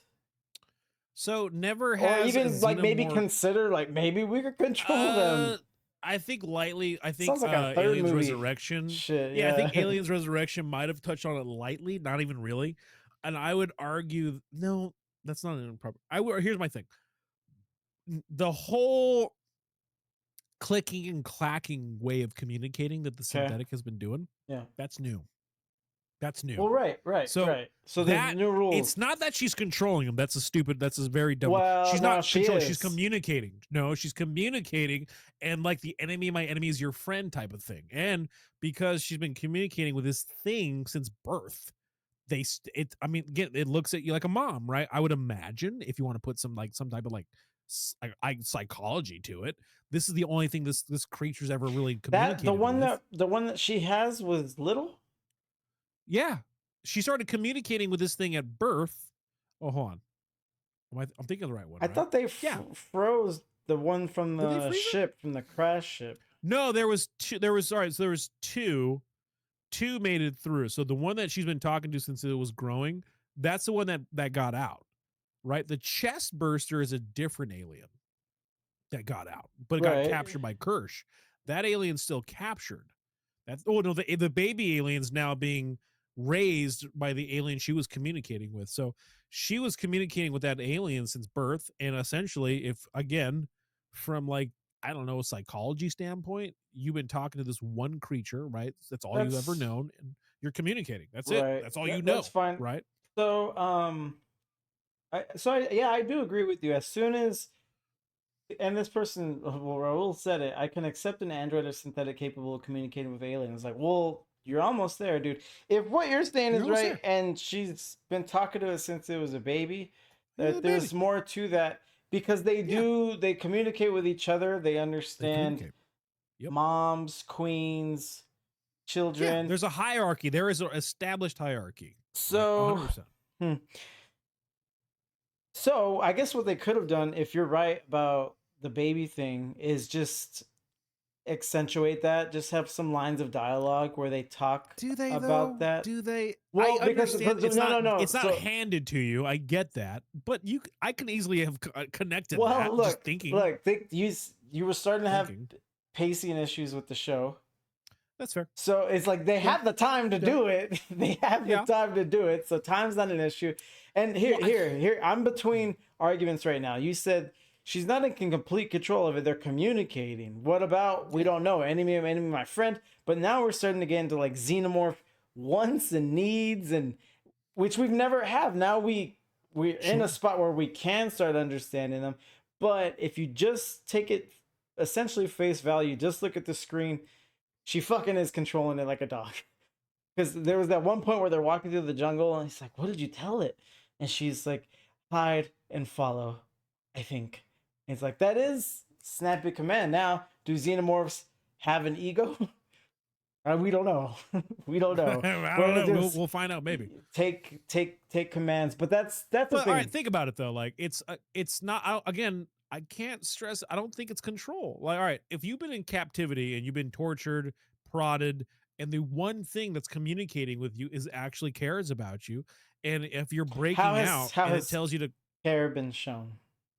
How is care? But just I guess they to it, could dude. have communicated. Yeah, They could have communicated, right? Like also when I But that's break where, out and you're telling me to hide and follow, I'm gonna listen. Like fuck yeah, dude, I'm gonna hide and follow because this is you're all I've ever known, and I don't want to go back. I don't want to go back to that fucking tank. It's horrible. It's cold. It's horrible. There's a weird guy with bleached hair looking at me all the time. I don't want to be there. And here's where I get into like the mind. What everyone is saying is like, sure, they just don't like seeing this chaotic apex predator badass. Yeah, sure. Essentially reduced to whatever this is, because it is, now it's being reasoned with or whatever. But it's but this has never happened before, right. It's being done. Defining. It's being done in a logical enough way. Is the thing. I personally enjoyed that. I was like, okay, so there is a form of communication. We knew there was because they had to communicate somehow through like various hisses that we knew. But now there's like a legit form of communication that a being found and kind of cracked the code a little bit. And like it or not, it's being communicated by like a synthetic young girl in a woman's body, and it is what it is. But at the end of the day, they are dogs. Well, I would more. They've always been seen that way in the hierarchy. I'm gonna be honest with aliens. Like you have your worker bees and then you have the queen bee, right? So the aliens, for the most part, have always been that way. They've always been some type of trained dog to some degree, more of a primitive sense of survival, but they've always been that way. That's it. So this argument comes from a person who I don't think has really followed the aliens movies or understands or really even given a chance It's to a think very popular sentiment. I'm ready to fucking stand 10 toes down because I've seen every fucking alien movie and this checks out in terms of like, if I'm putting my thought to it, if you look at the xenomorphs as a whole. Now, if this was a queen bee right from Jump Street being talked to by some young girl, that fucking, that head shake would come out. That doesn't make sense. But this is a baby who all they've ever known is a synthetic. And there's been a hierarchy bred into these things that, from what we have understood in the movies. So I don't know. I can make an argument for that easily. 510 ruined. My fears became true. An apex predator being a lapdog for a child robot. How ridiculous. I've been hopeful with this series, but this is definitely the worst episode in the series so far. A slugfest filled with more excruciating dialogue and action. I felt like it was never going to end, but I'm so glad it did. The xenomorph scenes look so poor and clearly look like a man in a suit. I don't. They don't Again, I don't look agree so with it. poor, but we talked about it. It's people are they're giving their emotional responses to it. That's all it is. Like it. Yeah. Again, I would argue with people. Just think about it. That's it. Just actually think about it, guys. Like look at the cinematography and the history of the Aliens films. The aliens have always been primitive fucking feral monsters, right? That just recreate. But and here, procreate. here, That's what they do. here. You know, you already made an argument for it, but here's the thing, and you know it. Storytelling, movies, TV, they're like a joke. It's like if you have to explain it, it's not funny, it's not enjoyable. If people can't just watch it and it makes sense to them immediately, then they're out. You know, and you know, Sure. does that say something about them? And no, it obviously it does. But once they have to go to this other level and think about something, they're just already. I will say out. this that's I think that's a poor argument to that's a poor argument because most people are fucking dumb. So I don't care. Like I don't care. If you came to write a review and your shit was feral dog, trained dog, child girl, and that's your stance, you're an idiot already in my eyes. Like, no, think about it, follow through, put some thought into it.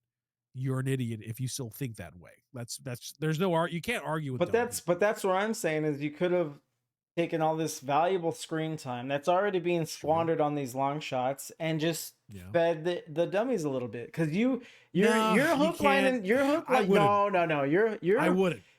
You wouldn't. I wouldn't. What? Right. I have a vision in my story, why am I going to fucking hold your hand? I can't. I'm not going to. If you can't appreciate the art or think about the art, I'm not holding your hand. Well, don't do that. Like, let's not pretend this season was like such a not at all. It wasn't. Masterpiece. So no, it was. So it was flawed. It's like so if you're flawed, then make concessions to reach the biggest audience you possibly can, rather than alienate. No pun. Aliens franchise is already a household name.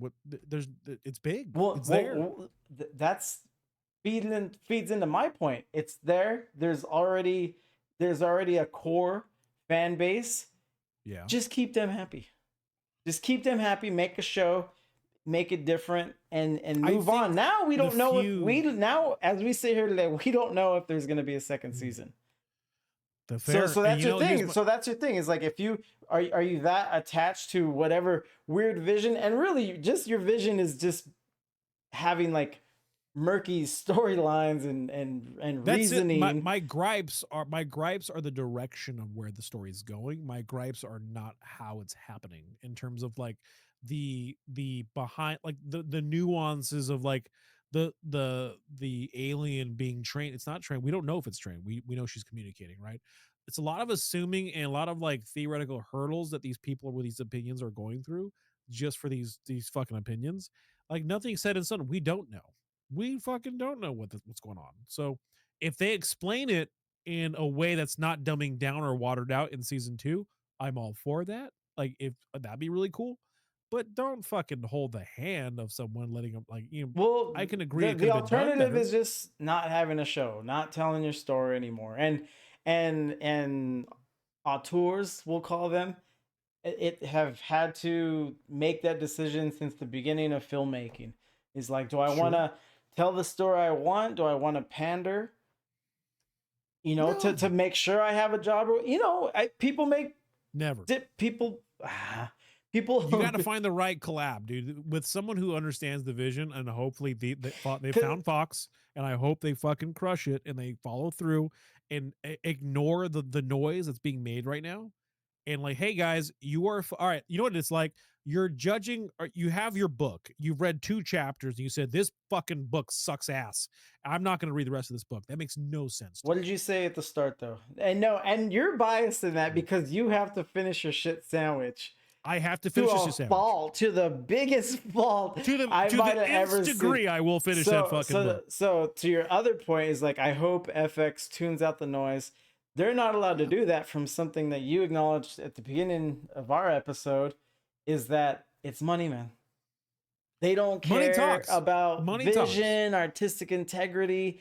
They would love to maintain both. And that's what I'm talking about. It's just finding that nice middle ground where you pander, but the pandering doesn't turn off other people, and the other people still have what they like about the show. I hope and you whoever's still in get the charge of crowd making that that has to be decision. pandered to. I hope the person in charge who has to make the decision just trust. Just trust it. The guy who's in charge, the guy who's made the shows, right? He's got an amazing track record. So I'd imagine he's gonna make a season 2 and it's gonna be fine. Like, think about, like, all right, so I oftentimes think about season 3 of The Bear. No, season 3 of season 3 of The Bear. Okay. The season 3 of The Bear was more of an artistic approach. It didn't really go anywhere in terms of story or narrative direction, but it was artsy fartsy. It was cool. We got like little sides of the same story, but it didn't move, right? It could have stopped there, but it didn't. Season 4 was a banger. It was great. They got back on track. Cool. I'm hoping it's something like that. But season 3 of The Bear didn't leave a bad taste in people's mouth like Alien's first season has already done. Here's my thing. So these aren't conversations you want to be having during your first season. Noah Hawley, as a showrunner, as a TV writer, he has credit. Yeah. This show, this concept, it's a whole new thing. So it could go. It's just up in the air. It's just up in the air for these reasons, for these small little things. In that moment where her brother turns around, like, "What did you ask it?" You can have more of that. If because you're just assuming you could have elaborated. Yes. Could have elaborated easily. You could have elaborated. You could. Yeah. All right, episode 8. That's fair. I think, to your point there, that's fair. Opportunities to elaborate a little bit more. Without going so heavy-handed. True. That's all I ask. You never fucking go heavy-handed to pander. I have to see it. I have to see it. Sure, in context, but like, you don't have to fucking think far to get to where the conclusion on how this is working. In my personal opinion, you don't have to think far. Season 3 of The Bear was needed as a literal palate cleanser to the chaos of the rest of the series. Like, the viewers finally got to appreciate the art of food. Yeah, Kitty, to your credit on that one, it was, I think the first 2 seasons, like especially with the Forks episode, was just nonstop PTSD for the crowd, right? It was nonstop. And then season 3, we got to see growth. The cooks become chefs to a certain degree. The art of food and the love for it, why these people were getting crazy, why they were going to such extents. I completely agree. It is necessary, but I think people fall into the heat of the moment a lot, like they're doing here with the last couple episodes of Aliens Earth. I think you just got to wait. Just fucking wait. Just keep watching it. And I'm sure it's going to be either pay off or finish the fucking sandwich, read the whole book, and then have a judgment call. Since we're on the finale, I do have trivia at the end of this. Oh, cool. And we know the budget for this season. And big boy budget. Wait, do you know it? Big boy. No, you could just see it when I'm watching the cuts and the direction. I'm like, fuck, this is a big budget. So, and I kind of cut you off. No, you're fine. You're like, you kind of want them to just blindly go into a season 2 with these big budget affairs. They need to see. I'm sure they had like certain amount of viewers in their. If it's money, they already made the numbers. I guarantee, if it's money, the viewership for this show has already met expectations. Guaranteed. It's FX, so there's some TV streaming on Hulu. Streaming's different, man. Streaming is different. Netflix is very hard on their shows, so it's not slam dunk, and we don't know what they look for really anymore. It wasn't like the old days with regular television where we can see. Oh.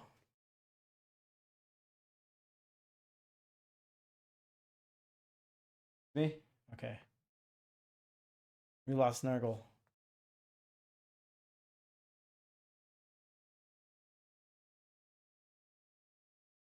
All right, I'm still live. Just a one-man show.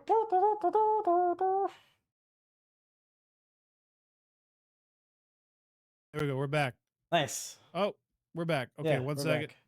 Let me just reset here. Oh no, I got connected from. What happened here? Okay, You, sub you, goal match. All right, we're good. We're online. All right, we're good. We're back. Sorry guys, we're back. oh, for her. Oh, we might have to Refresh. sync our chats up again. Yeah, the bit rate dropped on me a little bit. Oh, you were long gone. Huh? You were long gone. I was long gone. There we go. Okay. We're back. Refresh. We had a crash there. Okay. Whatever that was.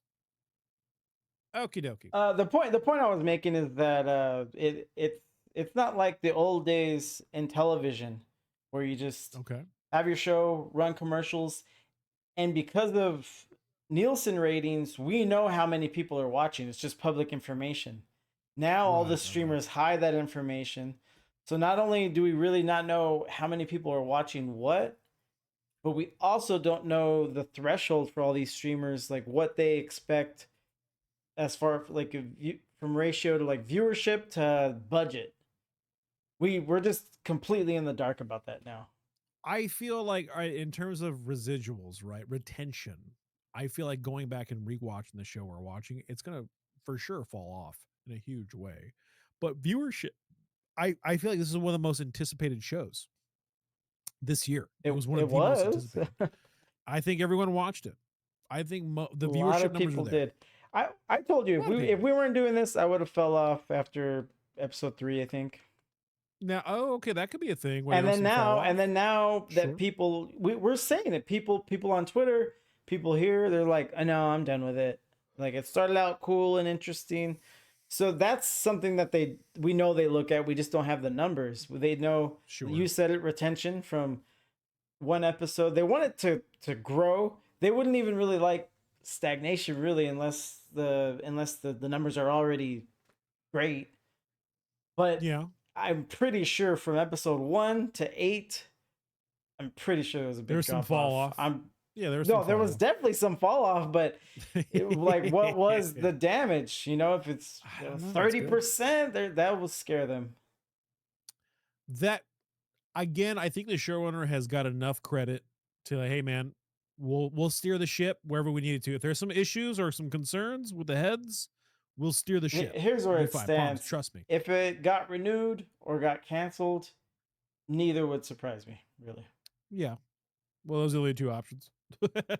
No. But there's a difference between seeing a good show and be like, oh my god, I can't believe they fucking cancel that. It's like, no, I saw this season. It's like, no, that's cancelable. Looking at you, Netflix. Mindhunter was an amazing show. Oh, I heard they want to do a movie. Don't give me hope. Don't give me hope, dude. No, I think that's the route they want to go. Maybe. Don't give me hope. I don't even want to think about it. All right. Not until I see a trailer. All right, episode 8.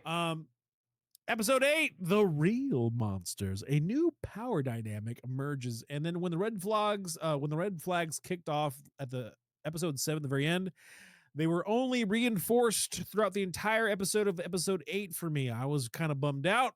I was like, oh man, they're going the whole she's turning evil. Brother is gonna be the last bastion of humanity and hope. Is this you talking? Are you reading something? No. Are you talking? I was just talking. Oh, I'm sorry. Go on. No. The way you were speaking, I was like, wait, I thought someone was in the chat. What, too proper? Was that too proper or what's going on? Just felt robotic? Yeah, a little bit. Little curse. You didn't have your normal speaking cadence. Dude, I was going in, dude. I was just unloading consistently. I was about to say, even that a new power dynamic emerges, even that shit's lazy as fuck. The little it is. Give me come on, buddy. Come on, buddy. Like they didn't, you know what they did? They didn't watch the episode. They're like, hey, Steven, what's this episode about? Oh, it's about the complexities and the dynamic and the power struggle of a young girl who has to balance out these issues while she's maintaining this newfound glory and power and trying to figure out what. Yeah. I'll put new power dynamic emergence. All right. So it was further reinforced this episode where I love the Morrow and Kirsch fucking beatdown. That was dope. Good fight. Love that we were all looking forward to that because it was preluded to in episode 6. And it was lightly touched on. It was dope. Morrow just seems like a fucking threat, dude. He's a Oh cockroach yeah. you cannot get rid of, and I No. love that. I I don't like her arc personally. Wendy's arc is just not. I hope they do a better job of making it more interesting in the future in the next season if it gets Well, I renewed. I think that's where we just don't know what her direction is. I like that she's taking Yeah, control, that she wants she is. control. It just depends on what they do with it next. The Morrow, if I was Wendy, Morrow. I'd kill Morrow. Oh, absolutely. He's too much He's of a too threat. There's yeah, he no because fucking he way. just had he's highly capable, So and he highly capable. has a blind loyalty to old girl, and he'll Yeah, do Wayland whatever. Yutani, 100%. You just can't have that around. Dangerous. Kirsch can be Dangerous. reasoned with. Boy Yeah. Cavalier's a little bitch, or what is that? What they call him? The prodigy kid. Yeah. I don't even have a Um. name for him. I just the asshole kid. Yeah. like Yeah. He. You like know. for me, kill him. He. You can kill him. I don't think he's a threat. I think he's just like, whatever. No. No. No. Yeah. Definitely not kill him. But he's just. Yeah. He. That is a funny flip. He's kind of like at the bottom of the pecking order now. Oh, dude, yeah. Especially when Maybe he can I connive his way because they wanted to have a little moment where she's like, "I'm the captain now." yeah. And Cavalier was like, "Oh," it's like, "Bitch, that shouldn't mean anything good for you." Yeah, So I don't 100%. It know. was so that I had took problems with. This is like the most high tech super security city. There was no fail safes for her to just. Again, this isn't her first time just hacking into computers. They knew that she was looking on her brother earlier in the season. She was watching him. She was able to bypass various securities. This is not new. They've known about what she's capable of. And you would think for a boy genius, right? Or at least Kirsch, that they would have easily had fail safes. And Hmm. it felt like they were completely just thrown off of how much control she had over the facility, which blew my mind. I'm like, that doesn't make any sense Yeah, considering this I is would have not liked to news. seen like they blow up a few of the kids' heads, or maybe even one. Maybe even like Yeah, the right. To murderous show one, authority, to show it like, now something. that's in all your heads. Yeah. Let's talk now. Yeah, no, Yeah. you're right. Some fail safe, but that's Zero. all the issues you have with it. Everyone sees those as well, and then some. Right, You right, know what I right. mean? Then they're having their own issues that you don't necessarily agree with. That's where this There's shows too many stuff, questions and too many stuff. things to under the brow. At the very end of the episode where she takes over, she's like, it's our time to shine now. I was like, all right, maybe. Because again, I think the dynamic between the Wayland, Utah, listen, the corporations fighting over that was infinitely more interesting to me. I really enjoyed that a lot. We And I was forgot really they're on their hoping way. they're on their way. The So soldiers everyone's on on the their way to boats. fuck up everybody, right? That they're on their way, which I'm excited for. So I'm also the corporate espionage. I wish there was more of that because they alluded to it like here and there throughout the season, and that was cool. Yeah. And I'm really hoping that they get back on track with that. Like, be confident in the story threads that you threw out. The alien obviously is good, but They there's they the kind of corporations as well. they kind of went scorched earth. They might be able to salvage something. The only way they They could have did. pulled off like a corporate espionage angle is if Indian kid had snuck out an alien unnoticed and the compound stayed intact and everything was still running there. But now the little children are in control. I think here's my thing too, because you can easily write it in this way as well. So there's only in the near future, in the where this is taking place, in the near future, the only corporation that exists really is Wayland Utani. I got to do some more research, but if that's true, if that's in fact the thing, then they could easily make it to like, and then there was one, right? All right, this was how Prodigy fell. All right, cool. Moving on. There's still the other four at the table. How do they fall? What's happening there? Continuing that story of the overall corporate espionage kind of angle still, but keeping the aliens intact. this should be the story of how all the other empires fell except Wayland Yutani, and seeing what that looks like. They could easily write it into that way, or this could be like the whole end of Earth, aliens take over fucking story. So I don't know. We'll see. 1010. Why all the hate? I loved it. I don't know why so many people didn't like it. It was great. The criticism of Boy Cavalier doesn't make sense to me because he is full of himself and his abilities. So it totally makes sense that he wouldn't want to pay the added expense of hiring extra staff or even consider the guys could possibly escape or that Yutani is clever. See, this is all you were doing a little bit of that with the communicating alien and stuff. It's just like if you want it to work, it will, because you could just start ascribing all these things to a show or movie that aren't there. You know, that the filmmakers or whomever but I'm also didn't speaking even to the whole bother to put into it. Yeah, but I'm also speaking to the whole why weren't there fail safes? So it's like if you're here's my thing. I'm not biased in that way. If I'm gonna think in that way and think through, you damn well better believe I'm not gonna overlook the whole lack of fail safes, lack of security.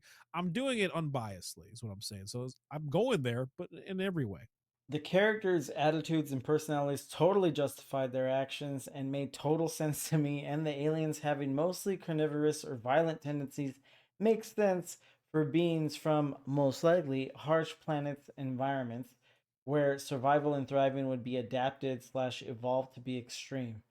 There may have been cute little furry teddy bears and unicorns out there in the universe, but the crew of the ship may have been ordered to bring the most interesting / promising species back and leave the others for a future expedition. Yutani, as would any of the 5 organizations, would be more interested in specimens that could be used for antagonistic self-defense / aggressive that would be much more valuable militarily reaching, and financially. This is No, fucking I'm reaching with level. this, yeah. And then species But that are you less have to back so. up that claim. I can't wait for the next season, and if there isn't one, this was a great way to end it. So they just that last they fucking overglazed. So dude, they got this hot dog and this glizzy right here. And sucked it dry. So they're responding they're responding to a criticism I haven't seen anywhere. Well, no. The one specifically where it's like, why did they only bring back dangerous things? Which I'm glad I haven't come into contact with the person who had that complaint. But they're just responding to that. So I think speculation is fair there. But but that's the crux. You're speculating. There's no like, this is a review. Sure, you have an opinion, but you're really reaching a level of speculation that doesn't really prelude to like the show at all. Like they just happen to catch creatures from the darkest corners of the world. They didn't say that like there was an intention there. They never talked about what was. But no. But we've seen how the corporate or the companies operate. Yeah. So like it says, they want it for antagonistic, self-defense, aggressive, something valuable militarily that is in line with these creature, companies. any aliens in the future would be. I would imagine there's some value. Like no corporation would not take anything off the table. Like anything would be valuable to them. But again, that's still speculation. This guy isn't. You were speculating, motherfucker. He's like, I know. She's talking to nonsense. She's just go off of what's given, man. Like, but then think it through. Like, this doesn't have to be thought through. Is my argument. None of that has to be thought through. Well, no. Why the creatures came? Just be happy you got them. Then Look. This is how poorly the season ended. Is everyone is just kind of left speculating, which you're not supposed to. You said the audience shouldn't be pandered to. Only if you don't leave them with all these questions. No one is agreeing on anyone. The people that liked it, they sound insane. The people who didn't sound insane. And there's all these middle people with all these questions. And this is where we're at. We got to get you in the FX meeting with fucking. Give me the meeting. FX. Come on. Let me get in there. With Noah Hawley. It's like, let me introduce you, Holly. Papa Nurgle. Dude. Hall, hey Halls, come on, baby. And you're gonna put your hands together, and then just start clicking like a xenomorph. Did you call me a Hoto and xenomorph? Like, absolutely, you sure did, Halls. There we go. All right. I had high hopes for this show, but the season finale ruined it. I honestly didn't have to know how to describe it. Wendy's plot armor is just so strong. It could give anyone a run for their money. Seriously, that's just lazy writing. Noah Hawley seemed to think he did something great by ignoring Prometheus and Covenant, but at the very least, these movies tried to bring fresh ideas to the franchise. This series did nothing to expand the universe or the concepts. Instead, it threw monsters, none of which were compelling, except maybe the eyeball creature and the plant monster, but you teased until the very end. And for what? It did nothing remotely interesting. And don't even get me started on that ending. It felt more like a penultimate episode than a finale. Nothing of real consequence even happened. Overall, disappointed. Oh, damn voice acting. Let's go. Thank you, Kim. Was lurking on the PC as went to the gym. I came back and saw it got crashed. Yeah, Kim, it just crashed up a little bit, but thank you for coming on back, dude. I appreciate you. How you been? How's the gym? So, to this guy's point, I understand why it would feel disappointing. And the penultimate episode, I do agree with that. It didn't feel like a finale. It felt like the episode before the finale. That's really spot on. I don't agree with the plant monster. You could just put him wherever. Put him wherever you need to put him. That's fine. Like, I don't care. Like, whenever it shows, it shows. And if it didn't, I don't care either. It's we've already kind of established that it's a carnivorous creature. Those are the kind of complaints that start arising when someone's already done with everything else that's happening. Yeah, that's sure. That's fair. Yeah, they're already made up their minds. I don't think they're ignoring Covenant or Prometheus because it's happened so far off into the distance of and vastness of space. I don't that it makes complete sense to me that they wouldn't have to necessarily be interjected in that way. So it's fine. So I don't know. I think he was just pissed off and he was over it. Have you been messing with your bitrate? Your streaming bitrate? Because Cam was saying that your voice is coming out a bit after every word, and that happened to me twice when I was lurking on your stream, and I'd refresh and it'd fix it. I don't know for how long. Let me see. Testing 1 2 3. Testing 1 2 3. No, it's I can see OBS is good. It might. My bit rate is good right now. My bit rate was pretty bad up until like the crash 17 minutes ago, but no, it's good right now. Might be a little bit behind, Cam. I do apologize for that, buddy. No, my bad. No, you're fine, man. All right, last review of the season. All right. 5/10. In a vacuum, it's fine. But as a finale, incredibly disappointing. By itself, this episode isn't bad. It has some action, some gore, some twists. Unfortunately, as a season finale, why does it keep calling it a season final? It falls flat on its face, especially in the age of 2+ year waits between seasons. Absolutely none of the threads set up over the preceding 7 episodes are wrapped up. Don't get me wrong, cliffhangers can be fun, but has to be some payoff to give a satisfying jump off point, and the real monsters has none. It's quite clear that this episode was made to be renewal bait and nothing more. Whew.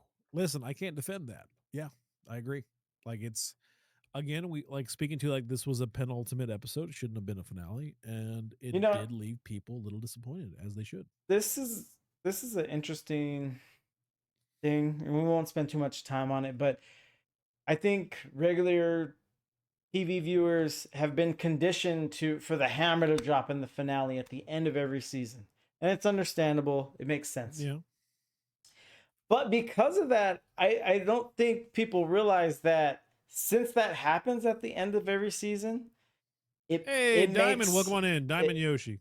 It makes all subsequent seasons that much difficult, for new storylines, to keep raising the bar.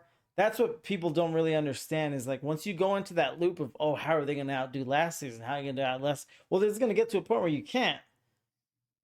where you That's just fair. I'm can't. doing good, buddy. How you doing? So the show just kind of, a lot of shows just end up like kind of eating themselves, just trying to keep pace up with the last season, because you know what, I think all the reviewers said, there's no like real change, and like nothing with like big implications happened, and that's true, but usually you have to sacrifice a lot, like a character death, or change the entire trajectory of the show to get those.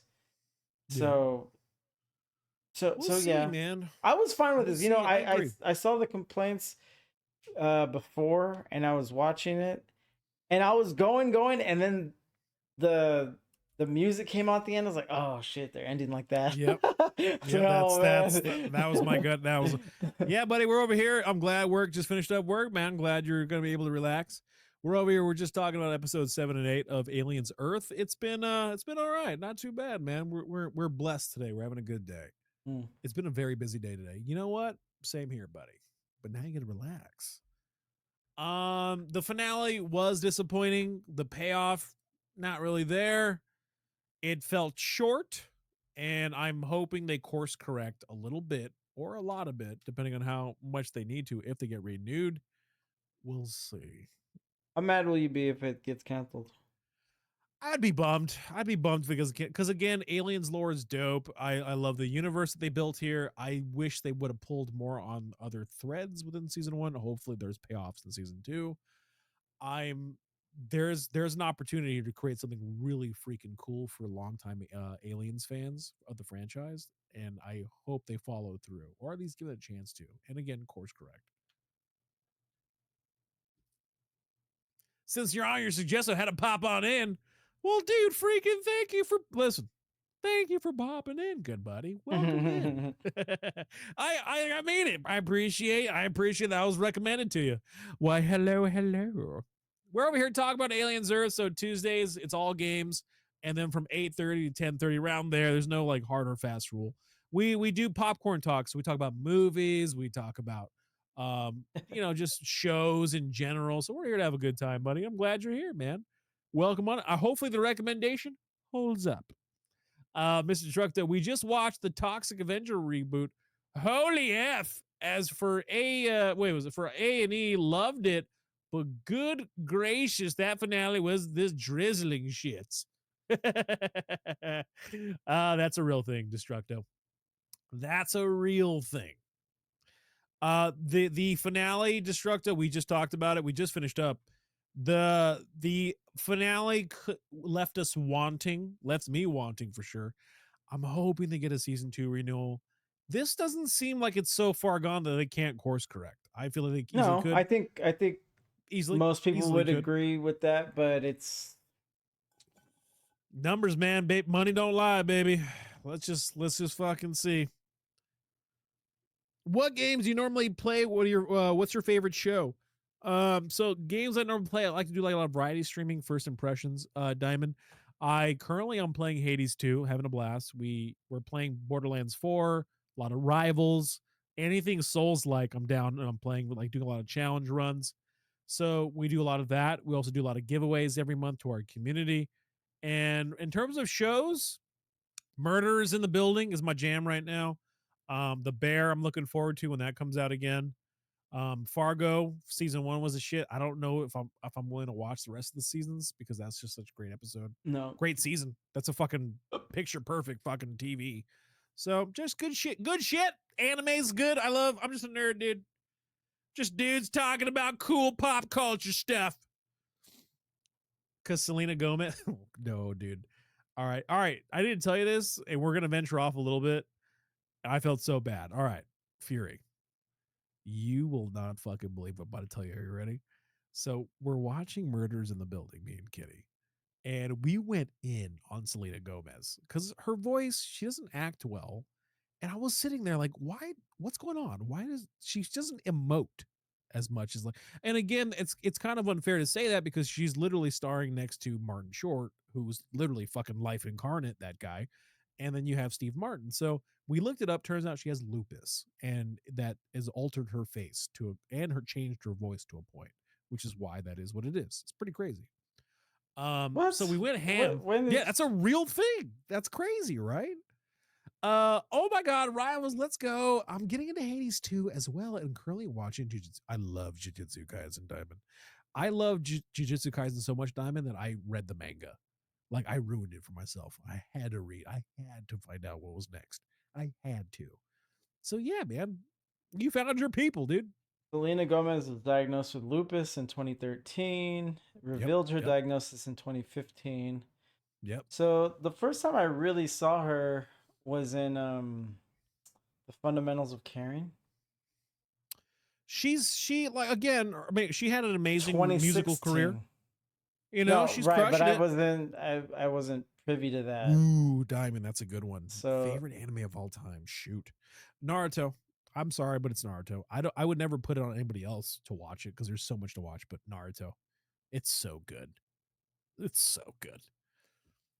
Naruto and then Naruto Shippuden. Those are bangers, dude. Bangers. I don't know. I think no. she's So again, injecting herself. it changed, right? So we went in on Selena Gomez, all right. And then, so Kitty was talking to me, and she's talking to me, and all right, I don't know if you've ever hung out with somebody, and then the glass shattered. You had like a glass shattering moment. You're like, oh shit, you know. So I'm sitting there with her. I'm looking at her, and I'm like, oh my God, and she sounds like Selena Gomez, like a lot. So I sat on it because we went so in on Selena Gomez. It was like, she's going to take it the wrong way. Stoner Noxer, thank you for the lurk, Stoner. So I'm driving and we're talking about voice acting because I'm right now currently in the middle of making a voice acting reel to put on my website. And hey, Smooth Cheese, welcome on in. And she's talking, she brings up Selena Gomez. And I'm like, hey, hon, I don't know how to tell you this. You fucking spot on sound like Selena Gomez. And I tell her this right when I'm about to get on my car to meet my friends to pick something up. And she's like, what, why, what? I'm like, gotta go. Bye. I can't. I'm sorry. I know you're upset. Bye. And because it's not a compliment, you know, in the context of which we were going. And I felt bad. And I already know she was mad because she texted my best friend's wife. Che, Adam, I mean, yeah, listen, Papa says I sound like fucking Selena Gomez. And then she doubled down, dude. The best friend's wife, who's friends with Kitty. She goes, that's stupid. He's dumb. She sounds like dog water. No way do you sound like that, right? So then I'm with a group of friends and I'm like, hey, you know what? Kitty likes to leave voice messages. Pop that shit up. Because now it's a point. I got to defend I got to defend it because now everyone's making fun of me. Pop it up. Bring up her voice message. Bring up a Selena Gomez. Just bring up any interview she's ever done. They played at the same time. Everyone was just blown fucking away. They're like, oh my God, she sounds a lot like Selena Gomez. And yeah, I've been dealing with that. Well, it's not. I don't know if she stepped away from the stream earlier, but you essentially called her a Muppet face because she's with you. No, I'm a Muppet face. No, that's what you said. I said I need to be with a Muppet face. Uh-huh. I need to be with a Muppet face. Okay. Because look at my face. It's not good. I didn't tell her she was a Muppet face, though. But you need to be with one. No, I said I would need to be with one. Look at my face. Otherwise, the people are making fun of my face, looking at her, looking at me. And I'm going to tell you this right now. People do. But you need to be with one. Yeah, if I want to be looked at as like halfway decent. No, that's it. They don't, though. Okay. Sorry, Kitty. You're just the Muppet face. It sounds like Selena Gomez with lupus. Gomez. Oh my God. He's going ham. Oh no. The way it was presented was like, hey, you know that voice what we're kind of talking mess about? It's you. Bye. Oh, I know. It was bad. It was all out of context. Let's do trivia. Besides, listen. I'm gonna tell you right now, if you look at pictures of Kitty and you look at pictures of me, you're like, man, that guy is definitely Betty Blanco. Oh God. Like, dude, if you've seen Betty Blanco, you're like, he looks like he's really funny. He's got to be really funny, that guy, or super talented. He's super talented. Dude, he writes Taylor Swift songs. That guy's kind of talented, man. Well, he writes for everybody. But yeah, that's true. He literally writes for everybody. All right. In a vacuum, it's fine. Oh, anyway, all right. We're moving on now. We did our reviews. Let's go on to the next part of the segment. Did you know?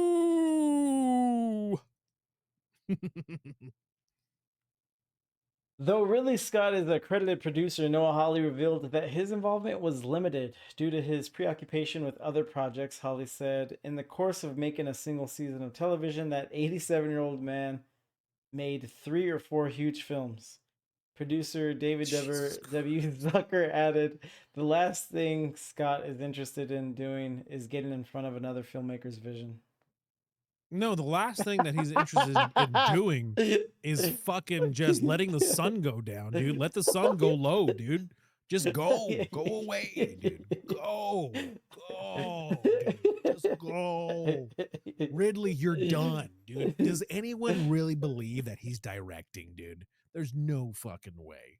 There's no fucking way. It's the same way when someone says directed by Clint Eastwood, I fucking know it's his A and B man doing most of the work, and he's just sitting in a chair not dying. That's all that Clint Eastwood does now, dude. That's what I was gonna say. Is I'm more inclined to believe that Ridley Scott is directing than Clint Eastwood.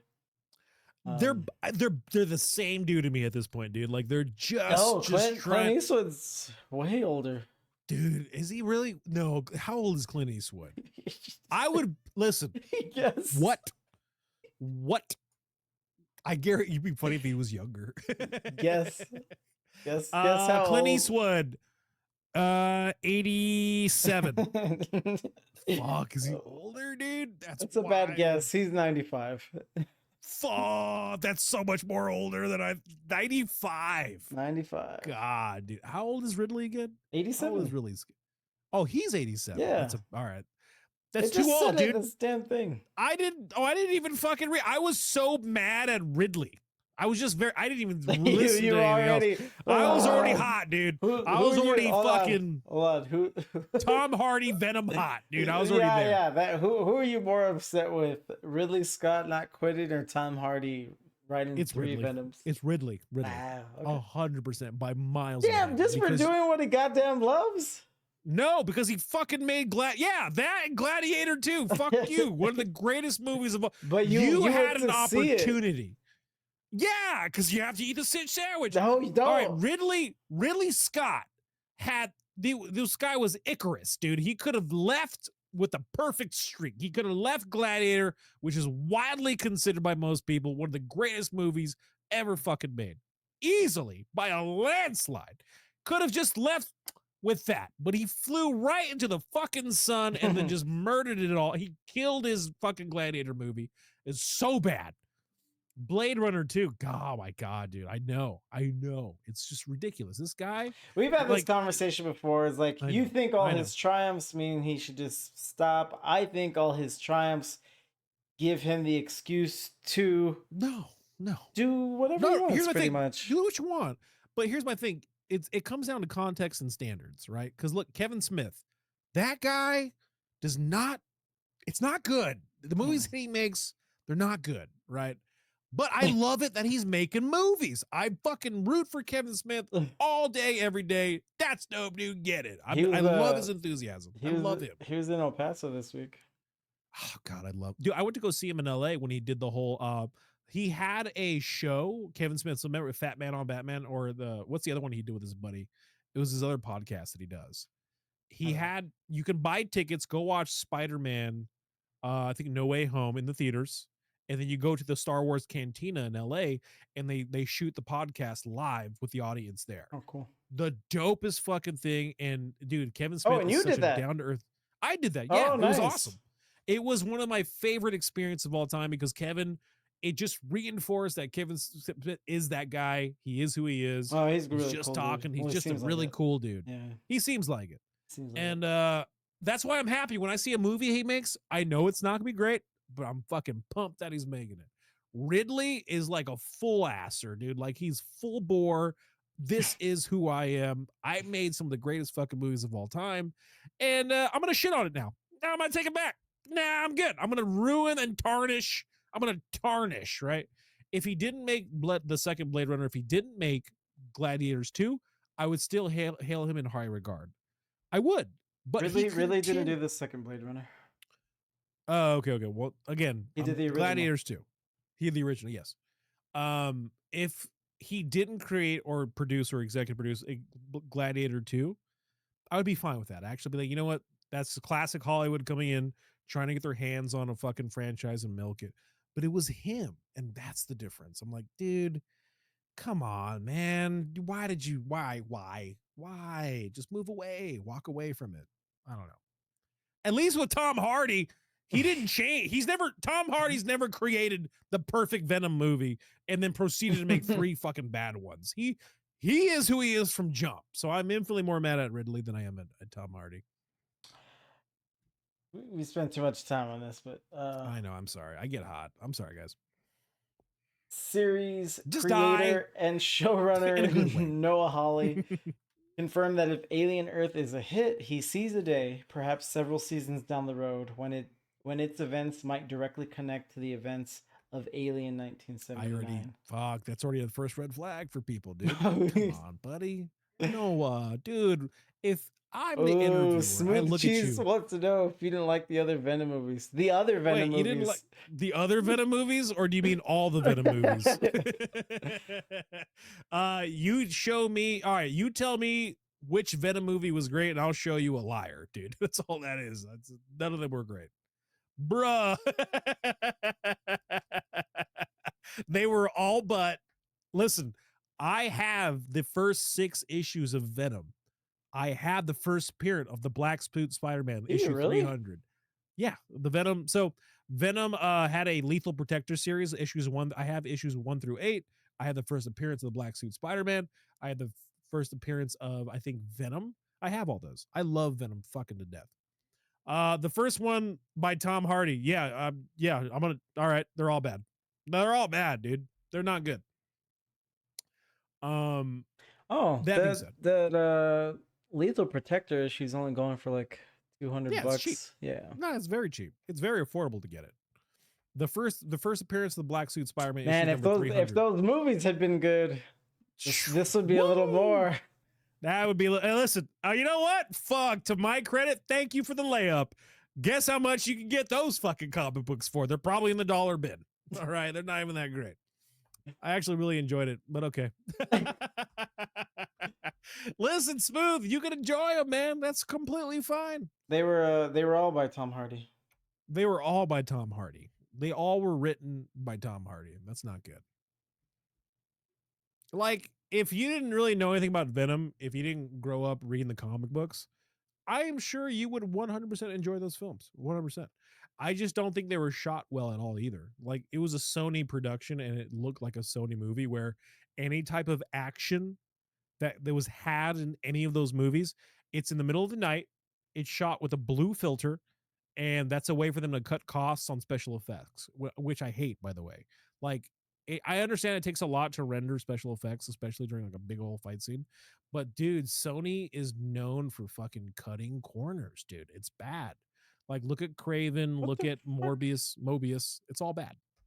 Wait, do you know about this?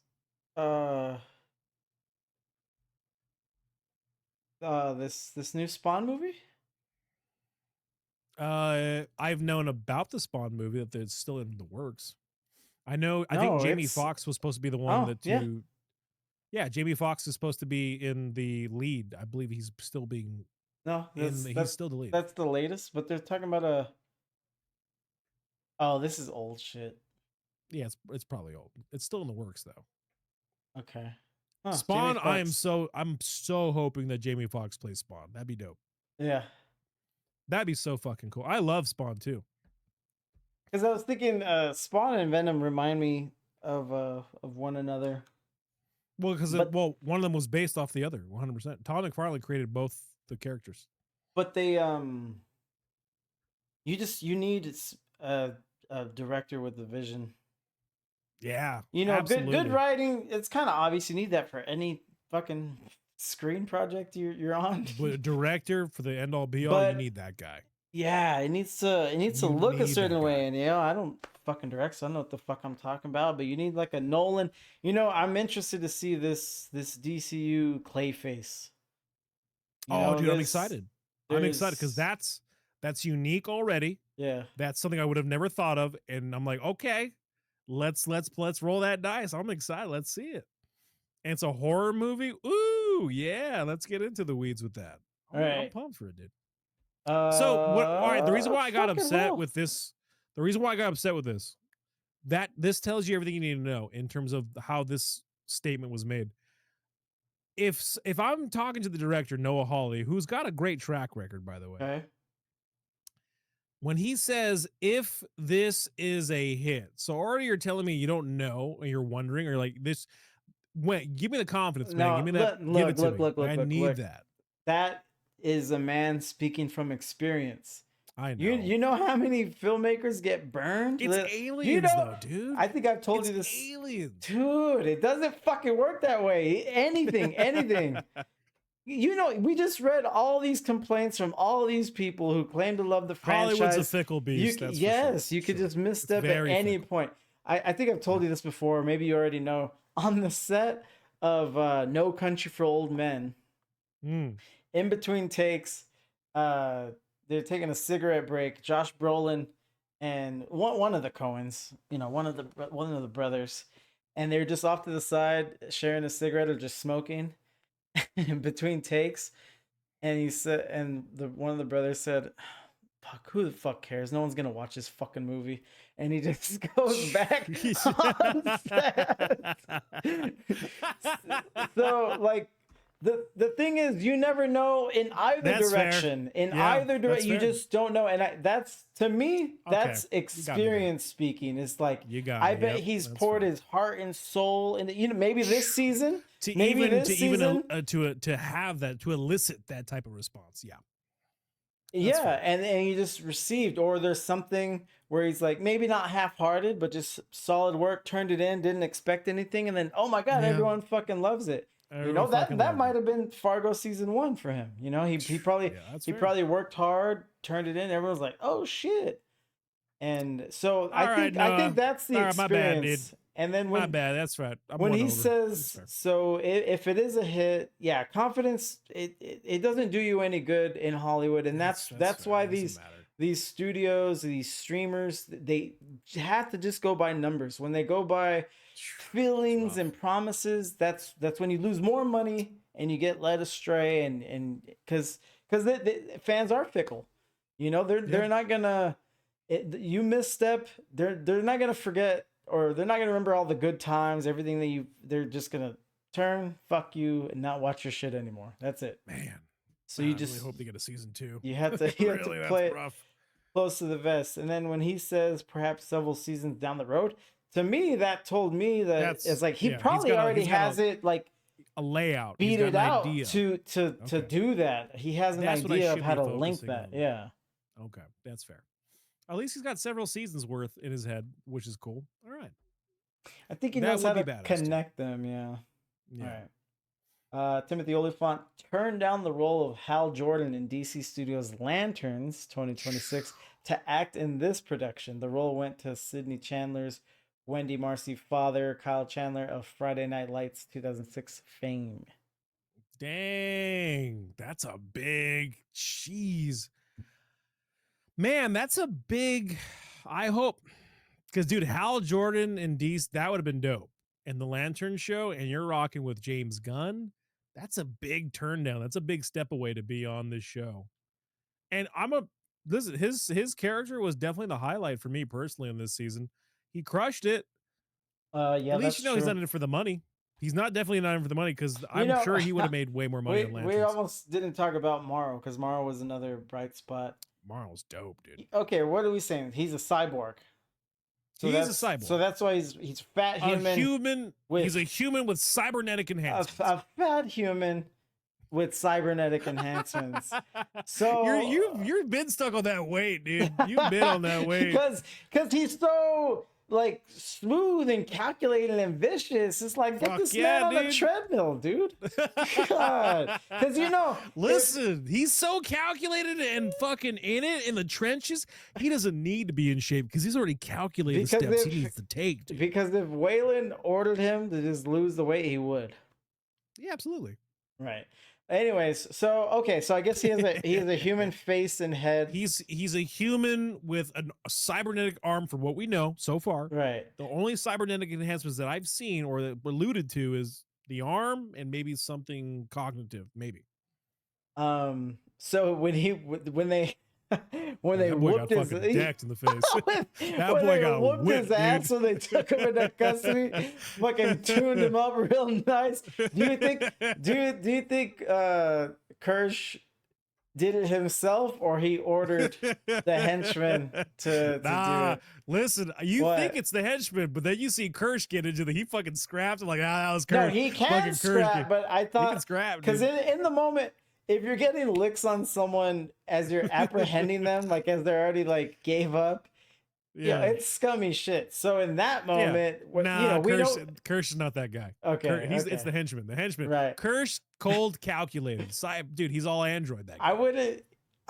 I don't know how I feel about that tune-up occurring off screen because we see them and they're surrounded, like take the kids. And then the next time we see Morrow, he's just fucking fucked up, bruised up. And so I had to picture it. And I was like, would Kirsch do his own dirt? Henchman. It's henchman. And then I pictured the fucking headlock and like, come here, you fucking fat droid. And then fucking just feed him, just fucking lawnmower into his fat fucking face, like little bitch. Remember that comment you made a couple days ago? You know what's interesting is because of the three main corporations in the world are in close. There's five. Is there five? There's five. Whatever it is, and since since it's just known that's the way the world is working, everyone seems to have allegiance to one of them. Yeah, that's fair. So when they're giving Morrow those shots, dude, they're riding out. They're riding out for Cavalier. Dude. Yeah. Fucking prodigy, bitch, and just decking him in the face and all that. Yeah. Okay, so Kyle Chandler ended up being Hal Jordan. Kyle Chandler, man. I'm not familiar with. If I see his face, I'm sure I'll be like, No, it's Kyle Chandler. Yeah. But dude, Timothy Oliphant. Oh yeah. Kyle, yeah, he's good. He's old. He's older, but I think so is Oliphant. I think they're probably around the same age. Yeah. Oliphant would have been nice to see as Hal Jordan. I would have liked to see Oliphant as Hal Jordan. I'm gonna be honest. Chandler was good. I don't think Oliphant would have minded the role, which is obviously why he was up for it. He could do it. I think his experience shined through in that decision. Because when you take over a comic book role, it's these days we know you're fucking locked in. You're locked and you're at the mercy. Like, people are gonna be asking you comic book questions for the rest of your fucking life. And that's just your life now. And you know what? He's so successful, Oliphant, where he can just choose his roles. He's right. He's yeah, good. right. He can do it. Yeah. And Chandler, I can see him as Hal Jordan. It's cool, but like, yeah, I can get it. This is not the guy he's square. This is not the man who looks like or realizes what he just signed up for. I will be honest there. He's not ready for those questions, dude. He's not ready for all that. I'm excited. Aaron Pierre is Jon Stewart. Aaron Pierre. Oh fuck, dude. Yeah, this guy right here. This guy's he's been in the acting game forever. Oh, he's been acting since he was a kid. No, he was in I only saw him recently in that he's a kid actor. It was Rebel Ridge. He did a couple. I could have swore he did some sitcoms when he was a kid. I guess I'll look here. Yeah, let's look up. But anyways, I liked him. I liked him in Rebel Ridge. Not the best actor in the world, but just a good presence. Good presence. He's got a fucking face from like, man, they make those. He's so handsome. Like, he's just, I hate it, dude. Like, God, you're way too handsome. I don't like it. No, man. You're too handsome, man. He was in a Malcolm X show. Okay. Oh no. The show was genius. He played Malcolm X. Okay. The Underground Railroad TV miniseries from 2021. A movie Brother from 22, and then Rebel Ridge that came out last year that I was talking about on Netflix. Okay, so he's new to the game then. Yeah. I'm thinking about another actor that looks similar, but man, fuck. I'm excited, man. He's gonna be in the Lantern show, right? Oh, he was in the Krypton series. Yeah. He's in the Yeah. Lanterns as John Stewart. He's John Stewart. Yeah. That's fucking dope. He can pull off John Stewart. Hell yeah. He's gonna be dope. We'll see. That's gonna be a good show, dude. I feel like It if should be. James Gunn in the works, he's spearheading it. My best friend, he has the fucking first appearances of Green Lantern. He bought all those before the announcement because he saw it coming. He's like, dude, I gotta buy the Green Lanterns. I have to. He's got like a couple early issues of Lantern right now, and those are already expensive. Let me see. He's got like the first appearance of like What, from 1940? Dude, yeah, they're pricey, dude.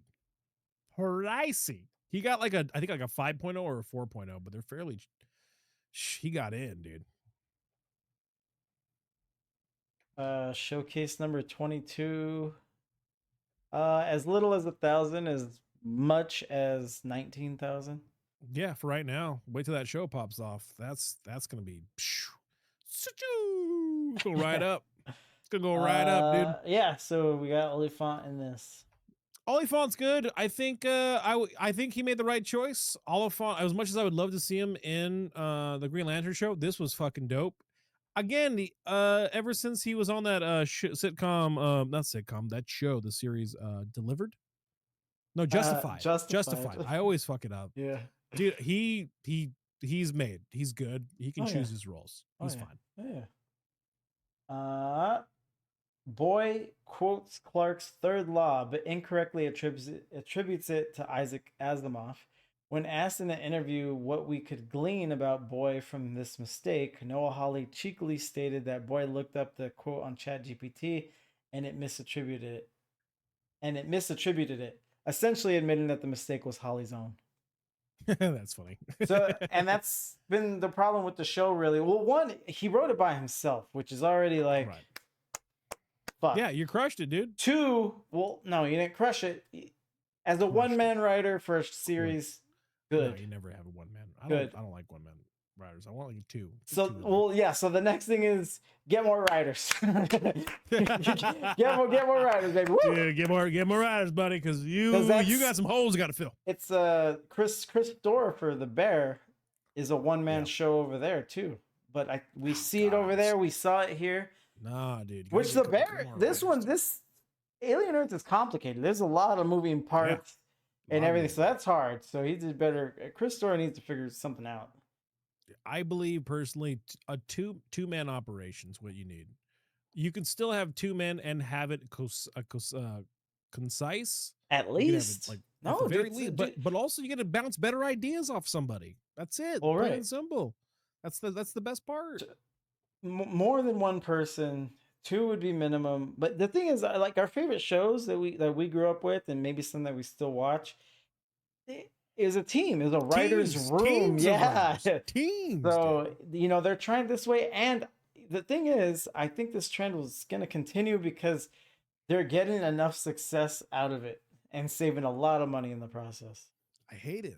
I hate it, dude. Yeah, and those are the kind of things that come up in the writer strikes and all those things. I've always appreciated Always Sunny in Philadelphia because it was the three at first, but then they talked about around season 5, season 6, they started bringing on more people for fresh ideas.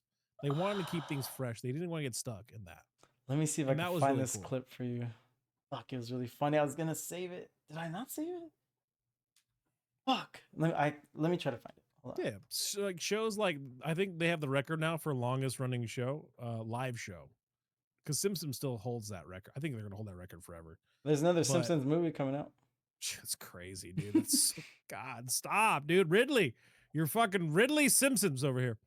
By the way, Nerdle, your title is slightly misspelled. Oh, I thank you, good buddy. Smooth. Let me look at that. I appreciate. Oh my God, you're right. Darn it! Why did nobody tell me about my dumb brain? Dude, Smooth, you're the shit, dude. Thanks, buddy. It was Alias Earth. Damn it, Smooth. Thanks, buddy. Appreciate it. I even misspelled it in the notifications. What is wrong with me? Okay, we're good. A Smooth fucking G right there, man. Hell yeah, brother. Thank you, sir. Yes, I found it. Found it? Okay. Damn, I'm the shit, baby. Baby. Let's take a look. Nice. Biggest plot twist in podcasting history. I love, first of all, hold on, before we play it, I'm loving the ratio right here. Whatever this ratio is on that Twitter is nice, dude. I don't know why, but I Oh. appreciate a good fucking little ratio. It looks good. I'm a little zoomed in. This is on my other Okay. tab. I like it. I'll zoom in Alright, on this the is other good. one because depending on what Alright, we're this is good. watching. Let me Yeah. see. I think this is It's good. okay. Yeah, this is 125 zoom. I think this Yeah. other one is 100. Perfect. Okay. I don't know why. I appreciate little details like that. Wait, the other one was at You can see it. 125. It might just be this video. Anyway. Might be the video. All right, continue. Biggest plot twist in podcasting history. Text chain I here. love their podcast. 10:43 a.m. on a Monday. Glenn Howerton. We should start a bit earlier if we can. We usually take at least 75 minutes with commercials. Can we start at 8:45? Charlie Day. Yeah, I can get there then. Rob McElhenney. 8:45 works! Exclamation point. Well, it's 8:45. Rob? Glenn? Megan? There's nobody here. There's nobody left at the podcast. This is it. It's fizzled down to nothing. Well, now, Rob, how do you feel about the fact that Glenn was the one who said, well, let's start at 8:45? I totally agree. And Megan, you said you weren't going to be here. That's fair. Well, all right, what I love about this, they have a cameraman just going back and cutting back and forth. It's so good. It's beautiful, dude. I'm gonna be. I love Charlie Day so much. I love that crew, dude. Oh yeah. I love. They are always thinking outside the box when their podcast popped off, and it's good. It's good. It's really good. I just love everything they do. But they said during one of their podcasts, actually, they're like, well, around season 5, we wanted to start bouncing ideas off of other people because it's important to. And they did, and they continue to. They have teams. Like it's a thing anymore. Like long are the days where it was just them 3. And like it's crazy, man. Having one guy just write everything. Have somebody to bounce ideas off of, man. Fucking that's the first. Oh yeah, guy that's why you hired. brought them up. Yeah. Yeah, that's the first guy. But this is a new era, and we'll see how long they get away with it. It probably will be the new norm. We'll see. I mean, hope it's not. I really don't. It makes no sense. It makes outside of saving money. Outside of saving money. But we There's keep no other way. you said it. I to know. Open up the show. I know. It's always about Always. money. It's always about money. I completely understand that, but the quality of the art always suffers when the priority is money. And there's some argument to be had where it can create some type of like opportunity for it creates an opportunity to like maybe think within the box that you're confined to. Sure. Think of Deadpool, the first Deadpool, Ryan Reynolds. He works like that on a small, tight budget. Sure. But when it comes to shit like this and writing, even Deadpool had multiple writers. Like they're writing, it feels like something you need to have is more people. I think the Hollywood and television are gonna turn a corner with breaking new actors. I think that's gonna be. I think they're gonna save some money with actors because I hate it. No, that's good. No, right? Wait, writing writers or actors? Sorry, I think I'm missing. Oh, what did I say? I meant actors. And I meant No, you said breaking. actors. Yeah. Oh, okay. I meant breaking like new talent, like breakthrough performances, and that we saw someone. I won't find this tweet, but someone had all these headshots of all the new faces that were making noise this year. Some in Weapons, some in other movies. Yeah, and that's gonna be they're rebooting James Bond, and Denis Villeneuve wants a UK actor, but a new face. New face. Yeah. I agree to that. Right. But yeah. why though? What's the reason? That one might be a little different, but I'm excited for those Bond movies. First time I've been excited for Bond since Bond. Oh, I know, dude.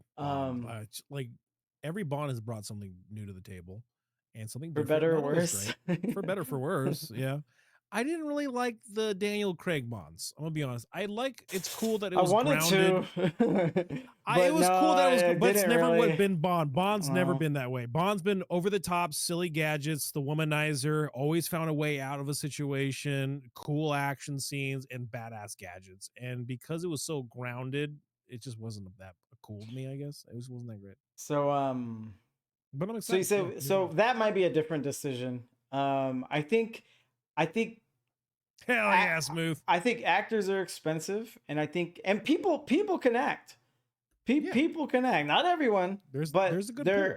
Yeah, there's a good pool, especially just people just hanging out in LA waiting for their big break. Of talent. Right. Tons So you could get great performances on the cheap.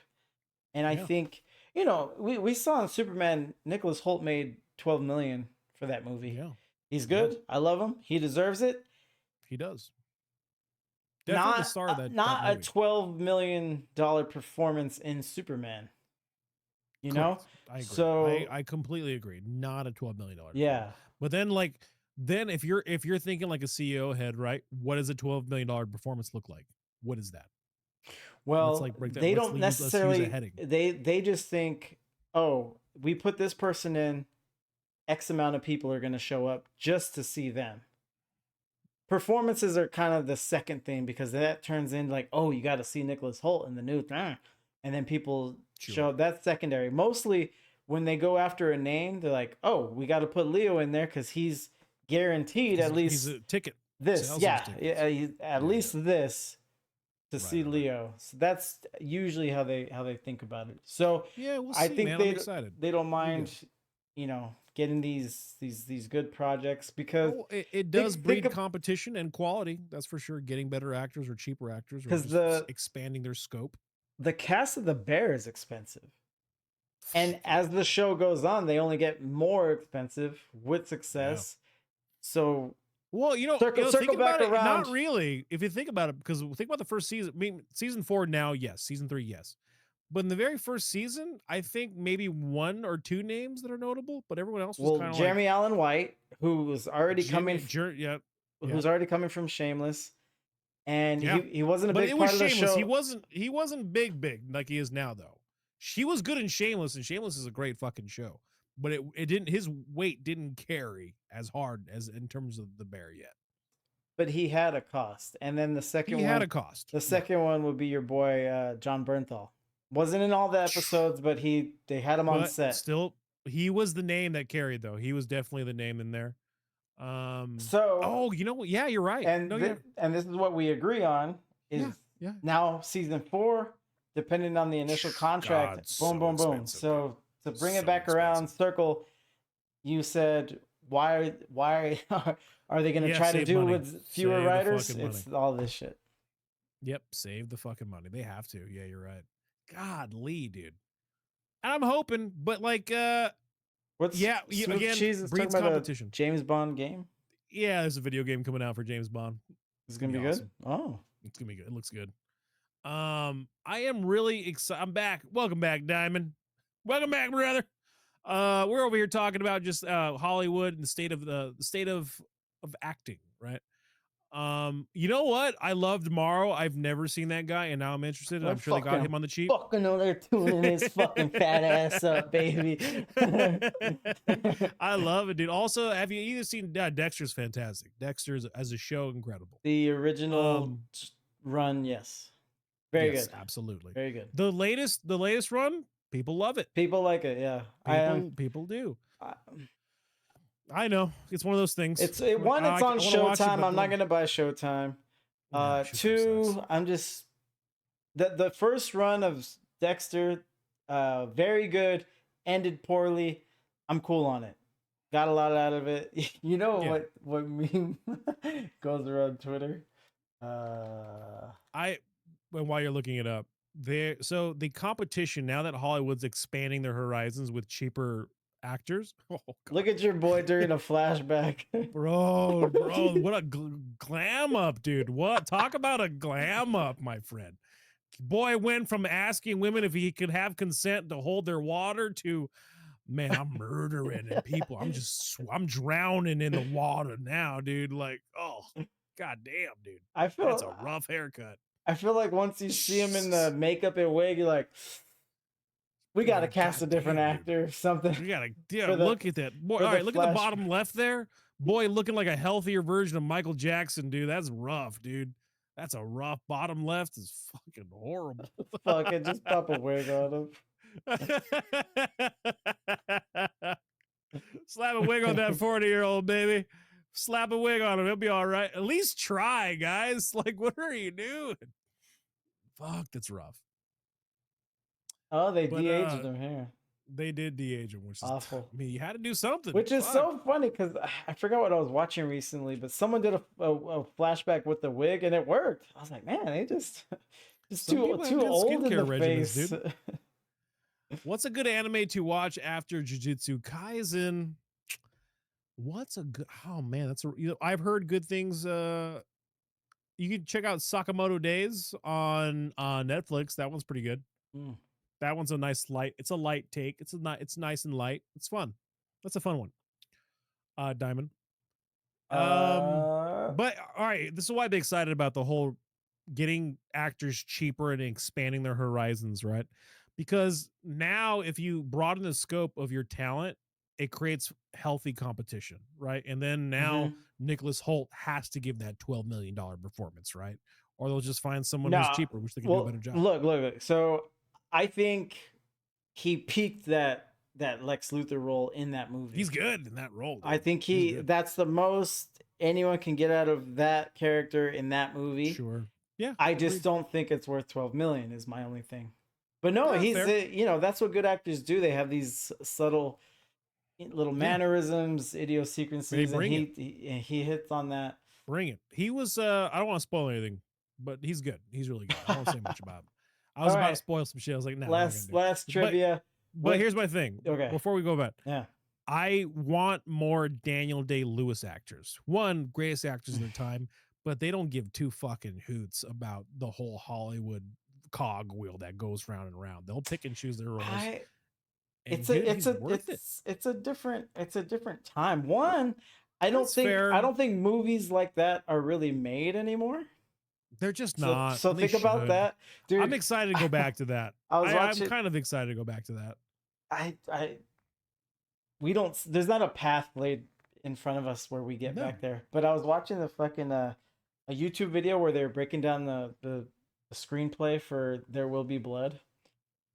And oh my god, that's a movie I haven't spent enough time with, dude. Just that went under the radar so hard, and I told people about that film, and for years, fucking people slept on it, and then finally, it's getting its like flowers. It's so long and heart wrenching, and they were breaking down the screenplay, and it's on YouTube, so it kind of works like a video essay, where they'll have the screenplay lines that they want to show you. And then they'll have the movie playing.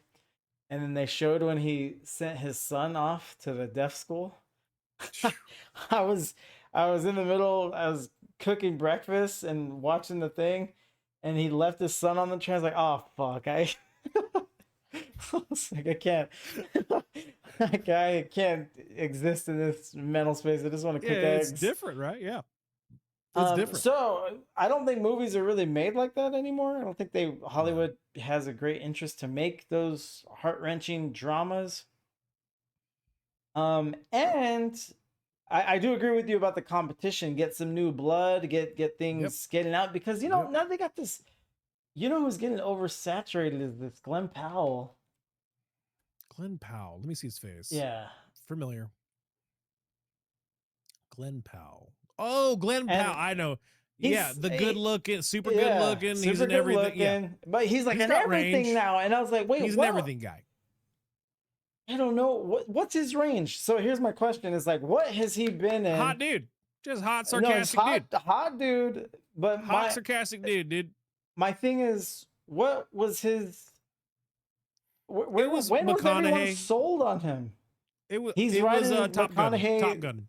Top Gun Maverick is what everyone sold. Okay, Everyone okay. sold on Top Gun Maverick. He was good. I'm like, dude, that's a hot dude in a fucking beach bod right there. I'm on a collision course with Top Gun Maverick. I just got to watch this thing already. Oh, you haven't seen it? No. Oh, then it's a good movie. I should have It's saw it good. in theaters, but It's good. no, It's a good movie, but people Glenn Powell, like it. Glenn that Powell, was- that that was was him. his Okay. big like, oh, this guy, and then And everyone you'll else notice like, after that, "Boy." slow out fucking eating. I'm gonna get some pow in me right now. No, I agree because then you have like, I love Pedro Pascal, but he's fucking in too much shit now. Like it's just too much. And I love Pedro. Saturation. He's Saturation. good. He's good. He's really good. He's fucking amazing. But like, there's too much talent. There's too much talent. Get out there. Let's see someone else rise. Oh wait, I love me some Pedro. I didn't show this. Glenn Powell, baby. Yeah, there you go. You didn't show. Or did I already go back? I didn't need. You didn't need to. I knew. I was like, oh yeah, hot guy from fucking from Maverick. My bad. Dude, I look at thought that. Look I at that thought guy, I dude. switched Look it at- hold over. on, bottom right, dude. I appreciate a guy who looks way too good in a blue suit. Man, he's doing that suit a You favor. know, dude. they Look did at that. suit. They did that little rom com together, and there's that Goddamn, dude. that stupid scene where he's just grabbing her ass as they're talking to people. Yeah. What do they do for that scene? They just have him I because they don't need it. can't 'cause even it's hear a just- word. I'm not even listening to you right now. I'm so fucking into Glenn Powell right now. I can't even talk to you, dude. Like it's crazy. He's making all these weird faces with his oblong shaped head, but great chin. Like it blows my mind out. I don't understand why this guy's so good looking. Diamond He's got, Yoshi like, a lemon asked, face. "Who would your favorite actor be?" So let me ask you, Nurgle. So it's a Easy, good super question. easy. But well, let me ask Oh, you: fuck, is your go on. favorite actor the same as your all-time pick? Ooh, I like that's a great question, Diamond. So let's favorite actor, all-time pick. Okay, no, they're different. I love They're that different, question. right? That's good. They're So different. who's your favorite favorite actor? Favorite actor, Robin Williams, hands down. Don't even think twice. Wow. Robin Williams, fucking my favorite actor of all time. The greatest range you can possibly want. And he's made That's some true, amazing actually. He has some of the best films that are so fucking memorable that withstand time. Dude, It's from awesome. Aladdin to Good Will Hunting, Choo! Woo-hoo! that's Fucking tough. incredible. You know, range. I have Patch to- I have Adams, to- What Dreams May Come. The man can do flubber. The guy can do anything. It's crazy. Well, I don't know if he Crazy, did dude. flubber. It definitely happened to us. We, Like- we definitely got But that's what I'm flubbed. saying. He's got No, all the here- range. He's got well, everything. I think I think I hit the range. I think it's from Aladdin to Good Will Hunting. Good Will Hunting, dude. Well, if you watch, listen, the range, I will even further move that meter from What Dreams May Come is fucking the range in that movie with him is insane. Like it's crazy. He goes through fits of utter happiness to complete despair. Like the range in that is insane. His performance is incredible. Also 24-hour 1 hour photo where he plays the sick, demented, Fucking he freak. can do horror, dude. The Sick weird fuck. freak. Like, all right, people on set were unsettled by the fact that when during their shots, he would be that character, and then off screen, the other actors said it was hard because they were laughing so much when the camera was cut because he was inside. Robin wants to make sure everyone's laughing. So like when that he would just be so funny and just be quirky, but then camera on, fuck, dude, he's the weird freak, just psychotic guy, dude. It's awesome. Diamond coming in, awesome choice. I love Robin Williams. He can, dude, Diamond, we're on the same fucking page. This man did everything. It's crazy. He can do like the animated voices, bring them to life. The fucker did Happy Feet and made you love penguins. Like anything he touched, it doesn't matter. The guy got the assignment every single fucking time, dude. It was awesome. Oh, I love Robin. Hold on. You idiot. It's a really good trailer. I will It's say so good. I wish It's- see it's- that's oh my I God, wish it's Marvel so had good. the I wish Marvel had the balls to open with that one. Dude, people would be like, fucking Thunderbolt. No, I was looking for this. I didn't know Just if I go to had the to. shops right now. Be right back. All right, Diamond. Oh, I saw this. This is really good. Oh, you saw it? Do you like? It's so good though. Like, wait, maybe someone else hasn't seen it yet. Nicolas Cage we're was gonna so watch intense it. and completely immersed in his character that even Travolta couldn't believe it. Yeah, that was wild. Choking him. When like, yeah, it's good when Travolta's reaction to it was really good.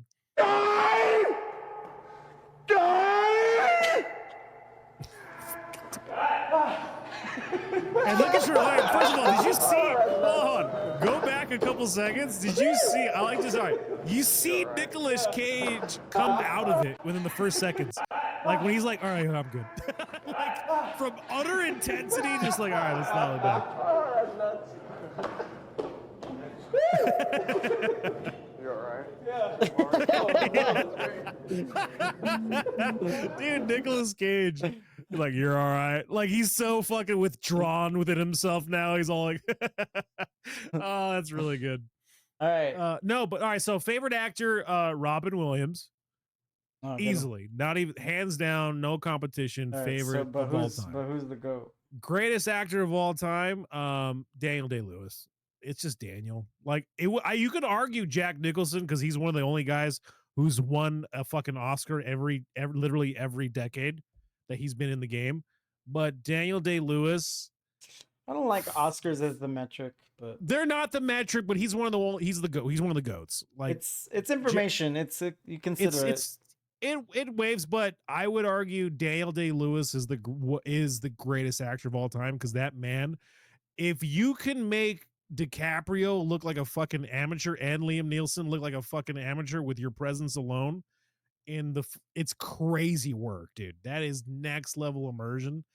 The man was Bill the Butcher. Like, he shit on everybody in that film. When he was Bill the Butcher, you were enthralled. Like, no one else. Who I've been running into lately on Twitter? Who? People who don't like Gangs of New York. Yeah, what? Those people don't like movies. That's all I No, like, that's crazy. Apparently they do. That's why I was arguing with them. We were in a thread. Nah, they don't, because if they're arguing, you're like, you don't like cinema, I don't respect you. Like, what are we talking about? No, but people tell me that like all the That's time. crazy. Like there was because you know, like Gangs of New York. That is, but it was I was in the minority. Hello.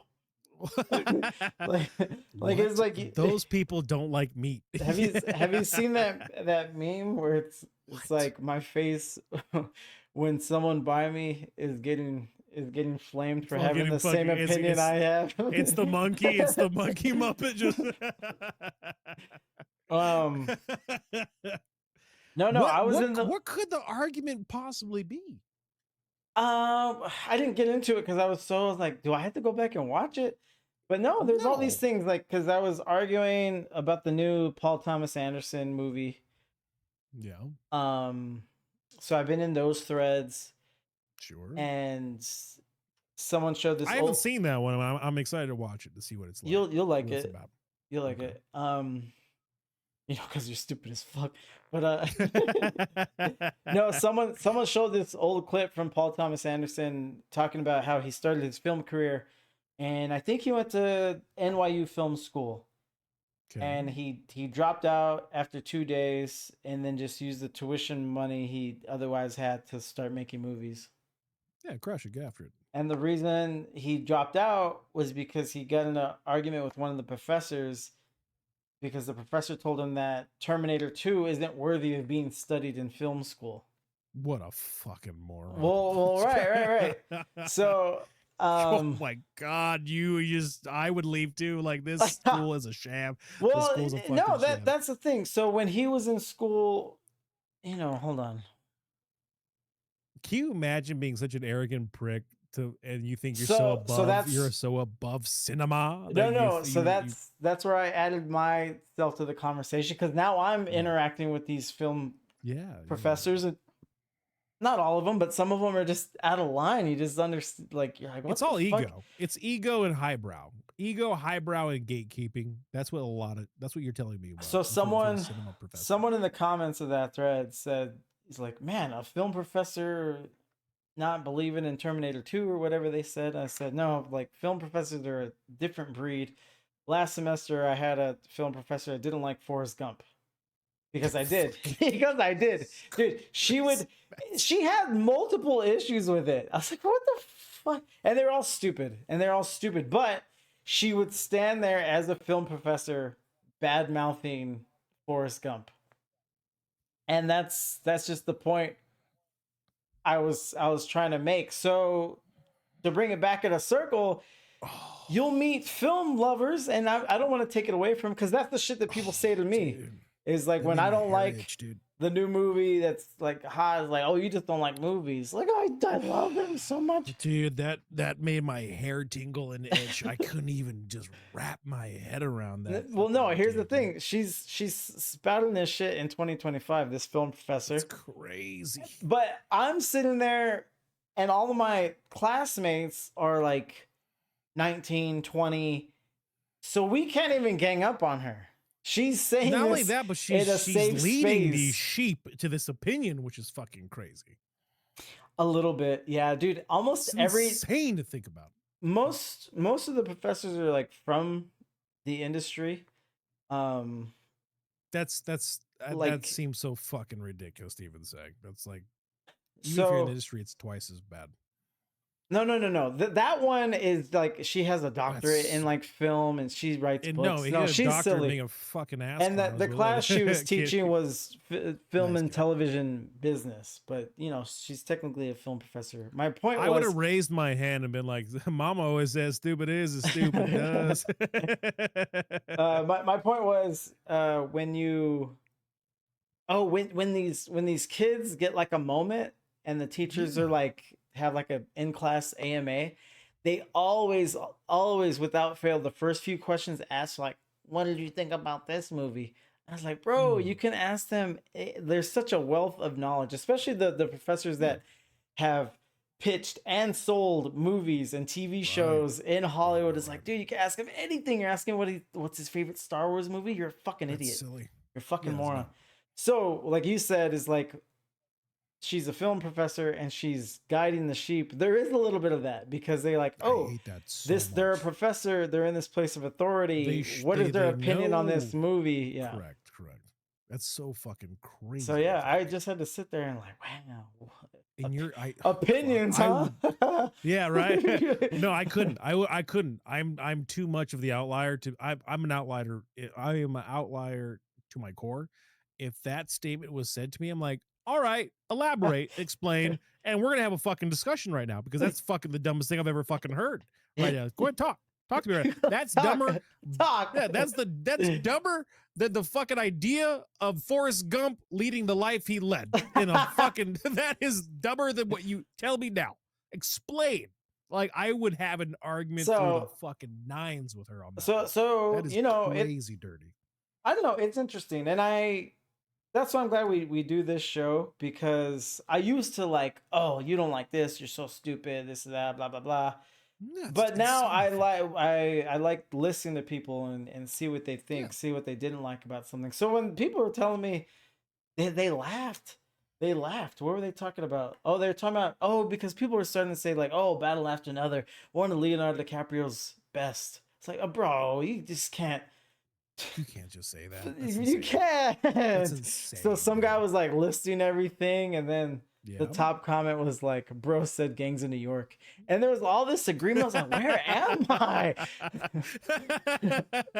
Dude, Gangs of New York, incredible performance by DiCaprio, not his best, because again, It was Daniel Day-Lewis in that one. it was Daniel Day-Lewis. That's insane to think that people who don't like Gangs of New York should be studied. It's a fucking incredible film.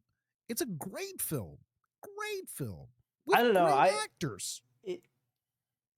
I gotta go back. I gotta go back, see what's up. Oh, I love it, dude. I love it. Also, so Daniel Day-Lewis, again, I would argue, greatest actor Greatest of all all time. So your favorite is Greatest Robin of all Williams. time, That's a dude. good favorite. You made a very Favorite. strong case. time. Favorite Robin Williams. I gotta think about him more. I love his movies. You love like the very aura of him, his being, his essence, what he brings to the table. Well, Dead Poets Society, one of his Yeah. older classics, incredible. He's been I on always point, think man. like he'd probably be annoying as fuck on set. But dude. once you cut and edit, boom, make a movie and it's shown, it's like, oh, beautiful.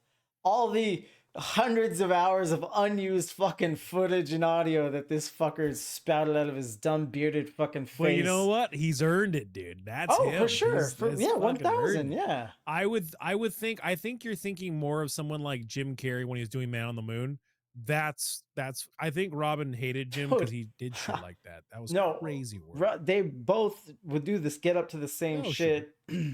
Yeah. Robin maybe less annoying, maybe. But here's the thing: Robin Williams fucking ad-libbing as the genie in an animated fucking movie. Hey, Robin, we gotta rewrite all this shit to make mouths move when you just go off. 1,000 years, dude! I said that in the shower this morning.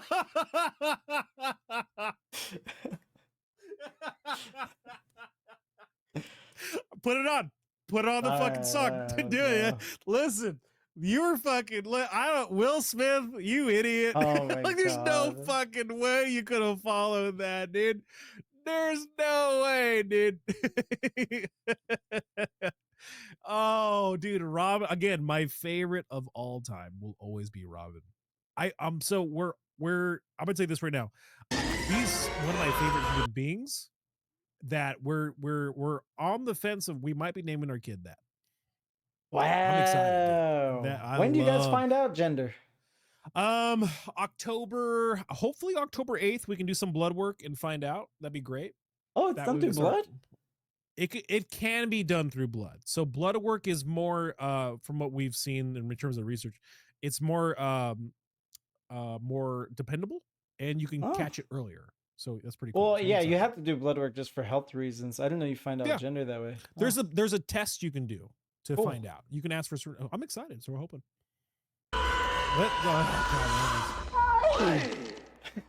10,000 years will give you such a crick in the neck. Yo, Rodman, haven't seen you in a few millennia. Give me some tassel. Yo. Provisos? You mean limitations on wishes? Some all-powerful genie can't even bring people back from the dead. Hold on. Emergency provisos? Look at Abu here. You mean limitations on wishes? Some all-powerful genie bring people back from the dead. In case of emergency, Anyway. Thank you for choosing Magic Carpet for all your travel needs. Don't stand until the rug has come to a complete stop. Thank you. Goodbye now. Goodbye. Goodbye. Thank you. Goodbye. No, I never actually wished to get out of the cave. You did that on your own. Well, I feel sheepish. All right, you bad boy. But no more freebies. Phenomenal cosmic power. Itty bitty living space. Genie, wake up and smell the hummus. All right. Yo. Dude. That This goes 3 minutes. Comments turned off. Fuck you. Oh, Fuck idiots. you. No, Fuck listen, you. I'll watch all fucking 3 minutes all day, every day. That's fucking dope, dude. But yeah, all right. I'm on my way, dear. I'm on my way, dear. Again, good pick. Robin Williams, favorite actor of all time. He's contributed so much to the cinema world in terms of acting, standards, that's what good. it means That's to good. be an actor.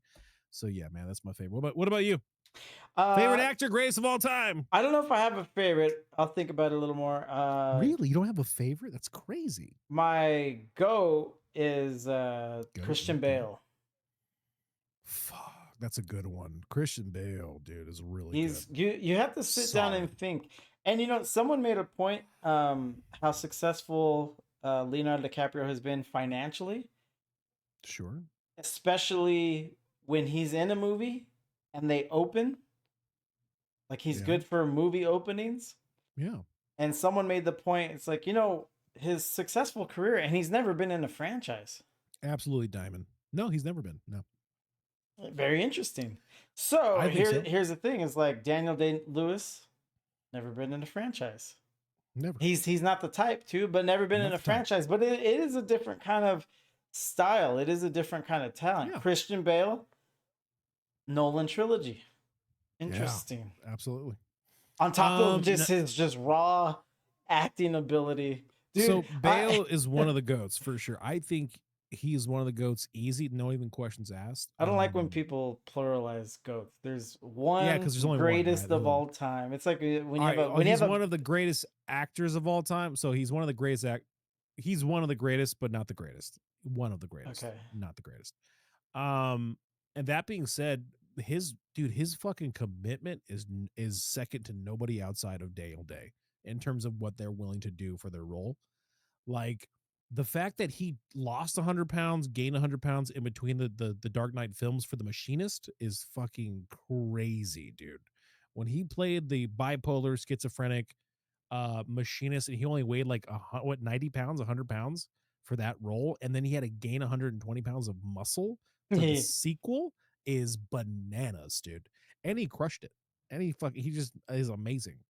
I'm gonna look at a list of actors real quick, see if I. Ford and Ferrari. I loved him in Ford and Ferrari. Oh yeah, I just Psycho. saw that recently. I was like, Great film, right? Right? It was really good. It was okay. It was good. It was good. I liked it. It's long. It's good. It was another great actor I like is Shemar Moore. Shemar Moore. I'm not. Who is that? Will Smith in a do rag. Oh man. Oh, it's a beanie. That's better. Okay, let me see her. Um. Let's see here. I got you, Diamond. Let me see her. Oh, He's really good. Yeah, he's good. Absolutely good. Maybe McConaughey is my favorite.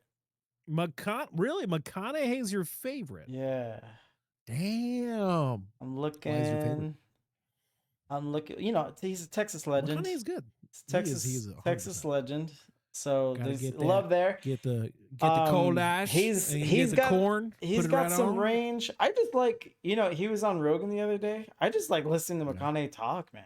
He is. I got some coleslaw. Got to get that right there at 35 degrees. Now you got to make sure you. Holy crisp it. You gotta shit! Get the Let's crisp see. going. This is the longest episode we've ever done on 2 episodes of fucking Alien Earth that we didn't was even like, like. That we didn't even fucking like.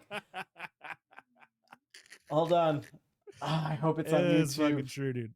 And if it's not on So, like- YouTube, I'm gonna jack the guy's shit from fucking Instagram and put it on YouTube myself because it deserves to be on YouTube. It's got to exist. It's got to exist out there in the algorithm. Christian Bale, one of the greats. Yes. He is so fucking good. I got it. So good. Best thing about being This is gonna fucking kill you, dude. It's gonna kill me. Fuck, it's gonna kill you. Hold on, let me pause it because I love this already. Here we go. Continue. If McConaughey. best thing about being a wizard, man, is you say I'm late, but I'm always right on time. All right, listen here now, Bilbo, you sandbagging son of a gun. I got a tall order for a short man such as yourself, so listen here. Give me that ring real quick. Hey, see, this ring has to go from here in the Shire all the way to the fires of Mount Doom. And sure, I could have one of my eagle buddies fly, caw, caw, drop it right in there, lickety split, but that would be too practical. See, that's why you need to get your little nephew, little Froyo Backskin Robbins over there to start carrying the ring right away and spend half his life doing so.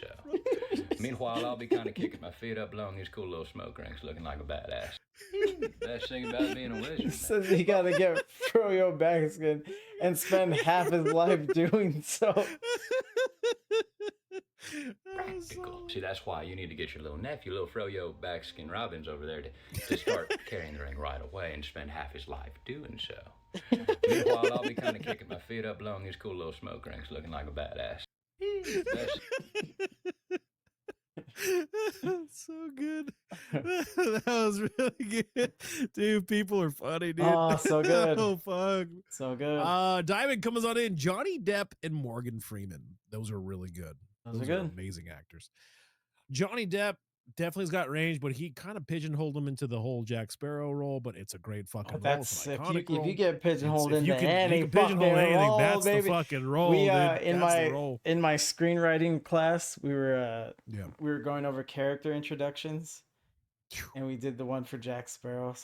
So good. Fucking hell. Dude, like, all right, so you knew you were in for a ride when they're sitting there, when he's got the Commodore is right there. It's like, well, you have to be the worst pirate I've ever heard of. And he's like, but you have heard of me. I was like, fuck, this is more to this guy that meets the eye. I love it.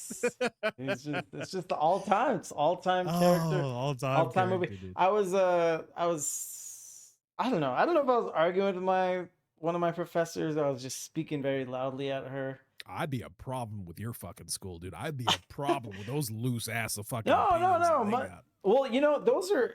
Last semester was different because I was in the foundational courses, so that's where you had people that didn't work in film. Really, they just always taught it or wrote educational books. And it's always bullshit, like theory or some type of yeah. This semester, my screenwriting teacher is a writer director herself. She runs a short film festival. Is this the one with the hot take? Was it the hot take one? No. Okay. So, anyways, we were talking about the Disney movies that they were making after rides. Okay. So, Pirates of the Caribbean was a ride, and and then they tried it a few more times, and Tomorrowland was one of them. Tomorrowland, I remember that. And I was saying Brendan Fraser. No, Tomorrowland? Wasn't no, George Clooney. George Clooney. Jesus Christ. All right. All right. Yeah. Continue. No, 2015, Under the Radar. Yeah. Bombed. Yeah. So I made the point in classes, like, it's funny that because Pirates of the Caribbean was such a hit that Disney thought, oh, we could just start taking our rides and making movies and everyone's going to come watch them and love them. It's like they think it's the ride that we're connecting to and not the fact that they made one of the best movies, told the best stories with the best characters of all time in film history. Yeah. What's crazy is to think that and knowing that the person in charge was Jerry Bruckheimer, who fucking shits gold, and like it was your fucking IP, like he was your IP and not Jerry Bruckheimer who knows how to do shit. So that's crazy. The person whose class I was in, she's an old Disney exec, so I think she gets a little upset with things I say sometimes because I think she was part of some decisions. Oh, that's funny. But she has a funny story about National Treasure. Okay. And how long they had been working on it. And originally they wanted Will Smith. And it was just in production hell for so long. And then they bring in Jerry Bruckheimer. And he redoes everything. And he redoes everything. Fuck yeah, but then Jerry. it goes, but then it gets made. And then it gets big. People love it. Because Bruckheimer, Jerry, he's an issue, man.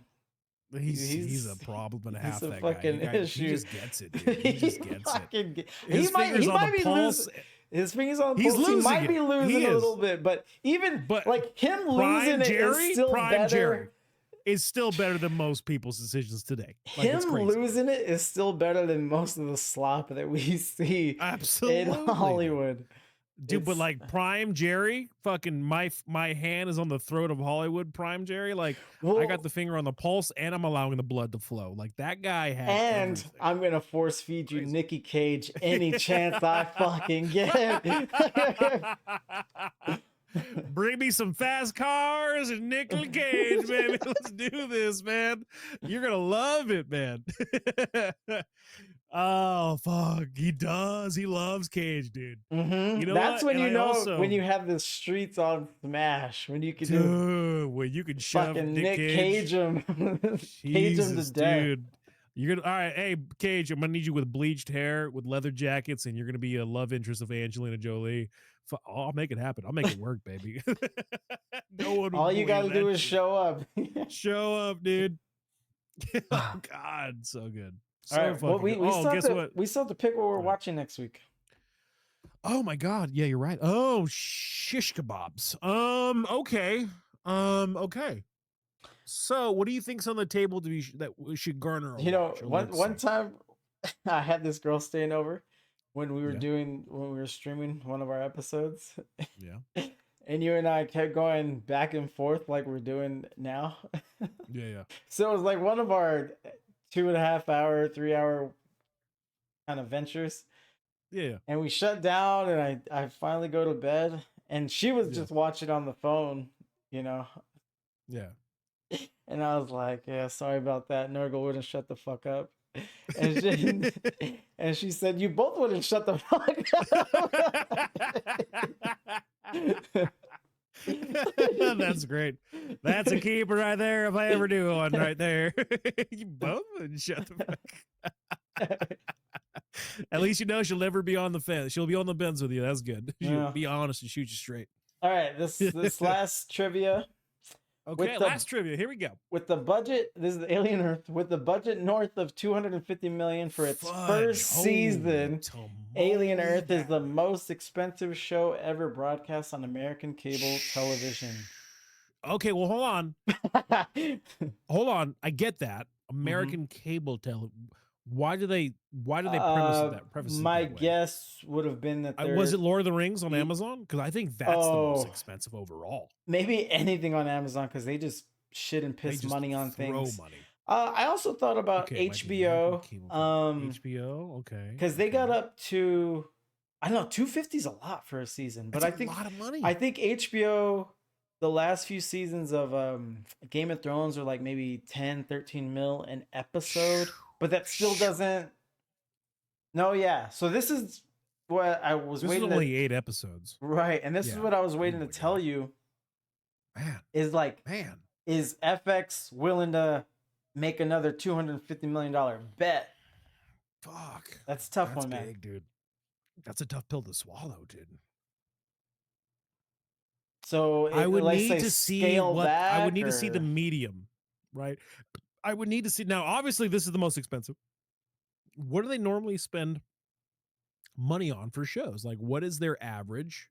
How far off the mark is 250 from what they normally spend? Well, and then no, you can this kind of gauge from there. No, I think you just want to soften the blow. This is No, already. I don't. I this actually, is already. I just want numbers. I want facts. Because again, look at It's you already tell me a 250. historic figure, though. Yeah, but how much do they normally spend? It could what? Look, they could normally spend 200 million, and that a 50 mil difference wouldn't make any sense to me. Now, if Fox FX normally spends 50 mil, 20 mil, 10 mil on a first season, that's fucking crazy. That's dirty work. But I have no That's gauge dirty of work. reference. I have no reference. I have no Here, frame of let reference me- of what's a lot, what's a little. It's tough. They don't really. Oh. Okay. Okay. Hold on. So let me Sounds like let they me kinda do got a some little bit of it. math here. Okay. I'm just interested, is all. 250 is a lot for a movie where you're gonna see a lot of return. TV shows work against advertising dollars, and that's less so because things are streaming now. So now they're just going by streaming numbers, hoping that people are keeping their streaming subscription, to see it as much as they want this season and keep it to the next season. Sure. But again, that's what I would like to know numbers. That again, historic 100%. 250 is a lot. I don't know what it costs to make a show of that standard, though. FX. So I asked Grok. FX, the Grok, cable hit me network, with it. known for premium dramas and comedies, typically spends 3.5 million to 4.4 million per episode on its per episode. on its standard out. So it's 32 million on an 8-episode run. So on its standard hour-long drama series. For high-profile anthology series like Ryan Murphy's American Crime Story, budgets can reach around 6 million per episode. Comedies such as It's Always Sunny in Philadelphia are produced at lower costs, around 1.5 million per episode or less for half-hour formats. Yeah. Motherfucker, where did the money go here, dude? Did the guy pocket like a cool 80, 250? You know, that What? happened. Where did I the forgot. money go? I forgot who was involved. Someone gave this old Hollywood producer. A studio is involved, but he just took money and ran pretty much. Jesus, did Timothy? What was the fucking contract for Timothy? Like, he was the biggest name on the goddamn show. Like, the direction and the filmography and the shots were expensive, I could tell, but they didn't use a lot of heavy CGI from what I remember. The eye here took we a go. lot. This will give you more context. Okay. Also from Grok. Created by Noah Hawley, has reported total budget surpassing 250 million, topping the cost of FX's hit Shogun. This equates to roughly 31 million per episode. So here's the thing: Shogun, more successful, better show for Better less. show for less. Fuck me, that's a hard pill to swallow there, but Yeah. I would be interested. Where did the fucking money go, dude? Like, CGI is expensive, but not fucking that expensive. There's dude. Movie style expensive. There's like a inflated, yeah, because the some CGI was good when know what? old I'd dude argue was this. fighting off the eyeball at the end. I was like, oh, Yeah. this doesn't look great. Well, all right, hold on. Let's put this into context, right? Like, let's say a big budget movie, 200 mil, right, for a big budget Yeah. movie. You're getting like Standard. 2 hours though. This is an 8-hour long, if you think about it, film. Hey, what's going on, Tentel? Welcome on in, good buddy. How are you doing? Yeah, baby. Welcome. Gotta get the lights going, dude. Get the lights. Oh, on, did man. I you gotta give did you him- put it in your stream deck? Yeah. Oh, sick. See that? You see that? Absolutely in my stream deck. And then we just turn the lights back off, on, and we're fucking solid, dude. Oh, sick. What's going on, Ted? Welcome on in, good buddy. How's the stream? We're just talking about Aliens Earth and getting down on everything. Thank you for choosing my channel. Thank you for hanging out with us, man. How's What everything? a How's your freaking day? streamer. Fucking streamer right here, baby. All right. All right, hold on. Like, all right, think about it like this. It's an 8-hour long movie. Put it in that perspective, right? Like, I'm think about it. It's 8 hours of television versus 2.5 hours of a movie. Like, that's the difference. I don't know. I'm not trying to justify it. I'm just trying to. You put it are in trying to context of justify it. Well, the length It's of too the movie. much. It's too much. It's still a lot. You know, even if it was just for whatever reason, objectively, Hell yeah, Tentel. Hey, take pictures, buddy. FX's best show they've ever made, Yeah. we'd still look at that 250 weird. Yeah. Yeah. that's where yeah. I don't feel the need to just unpack it. It's like, that's I a would lot. like, but I'm interested in unpacking it. I would like to see where the money went. I would love to see where the money went. I know. That's the most interesting part. I will, but I don't show my face. That's the thing for me. That's okay, Ted. I don't listen. Listen, I didn't ask you for pictures of your face when you're going to an apple orchard, Yeah, buddy. just see some I fucking want the apples, apples, baby. Give me the apples, baby. We talking red, green. We're talking auburn. What we got? And if that orchard is worth its salt, you could walk away with some like great ass some good ass fucking apples, dude. No, good ass apples, but like they'll like bake them into pies, have some like what apple cinnamon. I didn't Oh even yeah, think about that. There was this. Ooh! There was this place in South Carolina. They would make apple cinnamon donuts with their apples. They're so good. They're so good. That sounds incredible, dude. Apple pie, baby. I'm all for it. I love me apple pie. Actually, it's pretty Okay. really good. So for Okay. next week, I have an idea on how to get back to a formula, how we pick movies. That's what I'm talking about, 10. Fuck yeah, baby. Bapples, baby. Bapples, baby. Hey, you have a great night. If you have a dip out and run, 10, I appreciate you, buddy. Thank you for choosing my channel. You have a great fucking night. Thank you for rating. Appreciate you, buddy. Get those apples. Next week, when's the last time you saw Last of the Mohicans? Fuck, that's been years, dude. Long time. I feel like I'm on a collision course with this movie. Like all these. You haven't seen it? No, I've seen it, but Okay. But as a dumb like snot-nosed kid. Oh, I am now you're a in man, a different film, a grown. different era. Right. You want to appreciate it. There's even fewer Mohicans. Do you remember on The Simpsons where Homer and Bart meet a guy who's from the Mohican tribe? And Homer says, I thought you guys were all dead. And he said, no, not really, but we like to encourage the myth because chicks dig you when you're the last of something.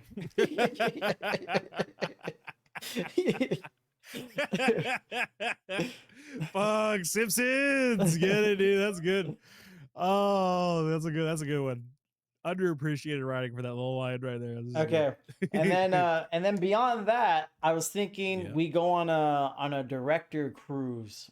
Ooh, director. We take all the prominent directors' names. Okay. And we throw them in like a name generator online. I like that. And then every week we can run it. And then boom, it'll give us a director. Okay. And then we'll take that director's filmography and then vote in the chat. And then we can pick movies that way. Not bad, huh? Yeah, that's not bad at all. That sounds dope. Little director cruise. But next week, if we could do a little Mohicans. Okay. I think we'll love it, dude. I think we'll come it's to been it like so fresh. long. I'm It's in the been same so boat. long. I saw it when I was a kid, and obviously I didn't appreciate it as it'd be a different level or degree of appreciation. It's impossible. Yeah, I'm down. Let's watch it. Last of the Mohicans. I'm excited because that's like one of if humanity needed to restart and they needed some type of film and it's your to boy be in the top. Yeah, it is it's my your boy goat. for sure. My boy, it's my goat, dude. My goat's in that movie. Fuck, he's the last of the Mohican, but the first in my heart. So I'm down, dude. And then we'll have everyone starting to think of directors to put in the pile here. Oh, I'm so pumped for Sergo to watch it too. God, if he watches it, I'm so pumped for him. You got to tell him. Oh, you just see him all week when you stream, huh? Yeah, I do. I'm gonna tell him no, dude. Watch The Last of the Mohicans. Get on it. I love it. Love it. We're doing it. Okay. Last of the Mohicans, guys, is going to be the movie we're going to be watching. And then we're going to come back and convene this coming Tuesday, next Tuesday. And we're going to have that name generator and then start voting on a little director's cruise. You like that? I like it a lot. A little director's cruise.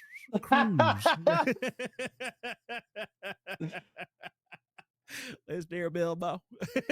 Fucking, yeah, it's so good. The Avengers are not coming. So dumb. What? Good.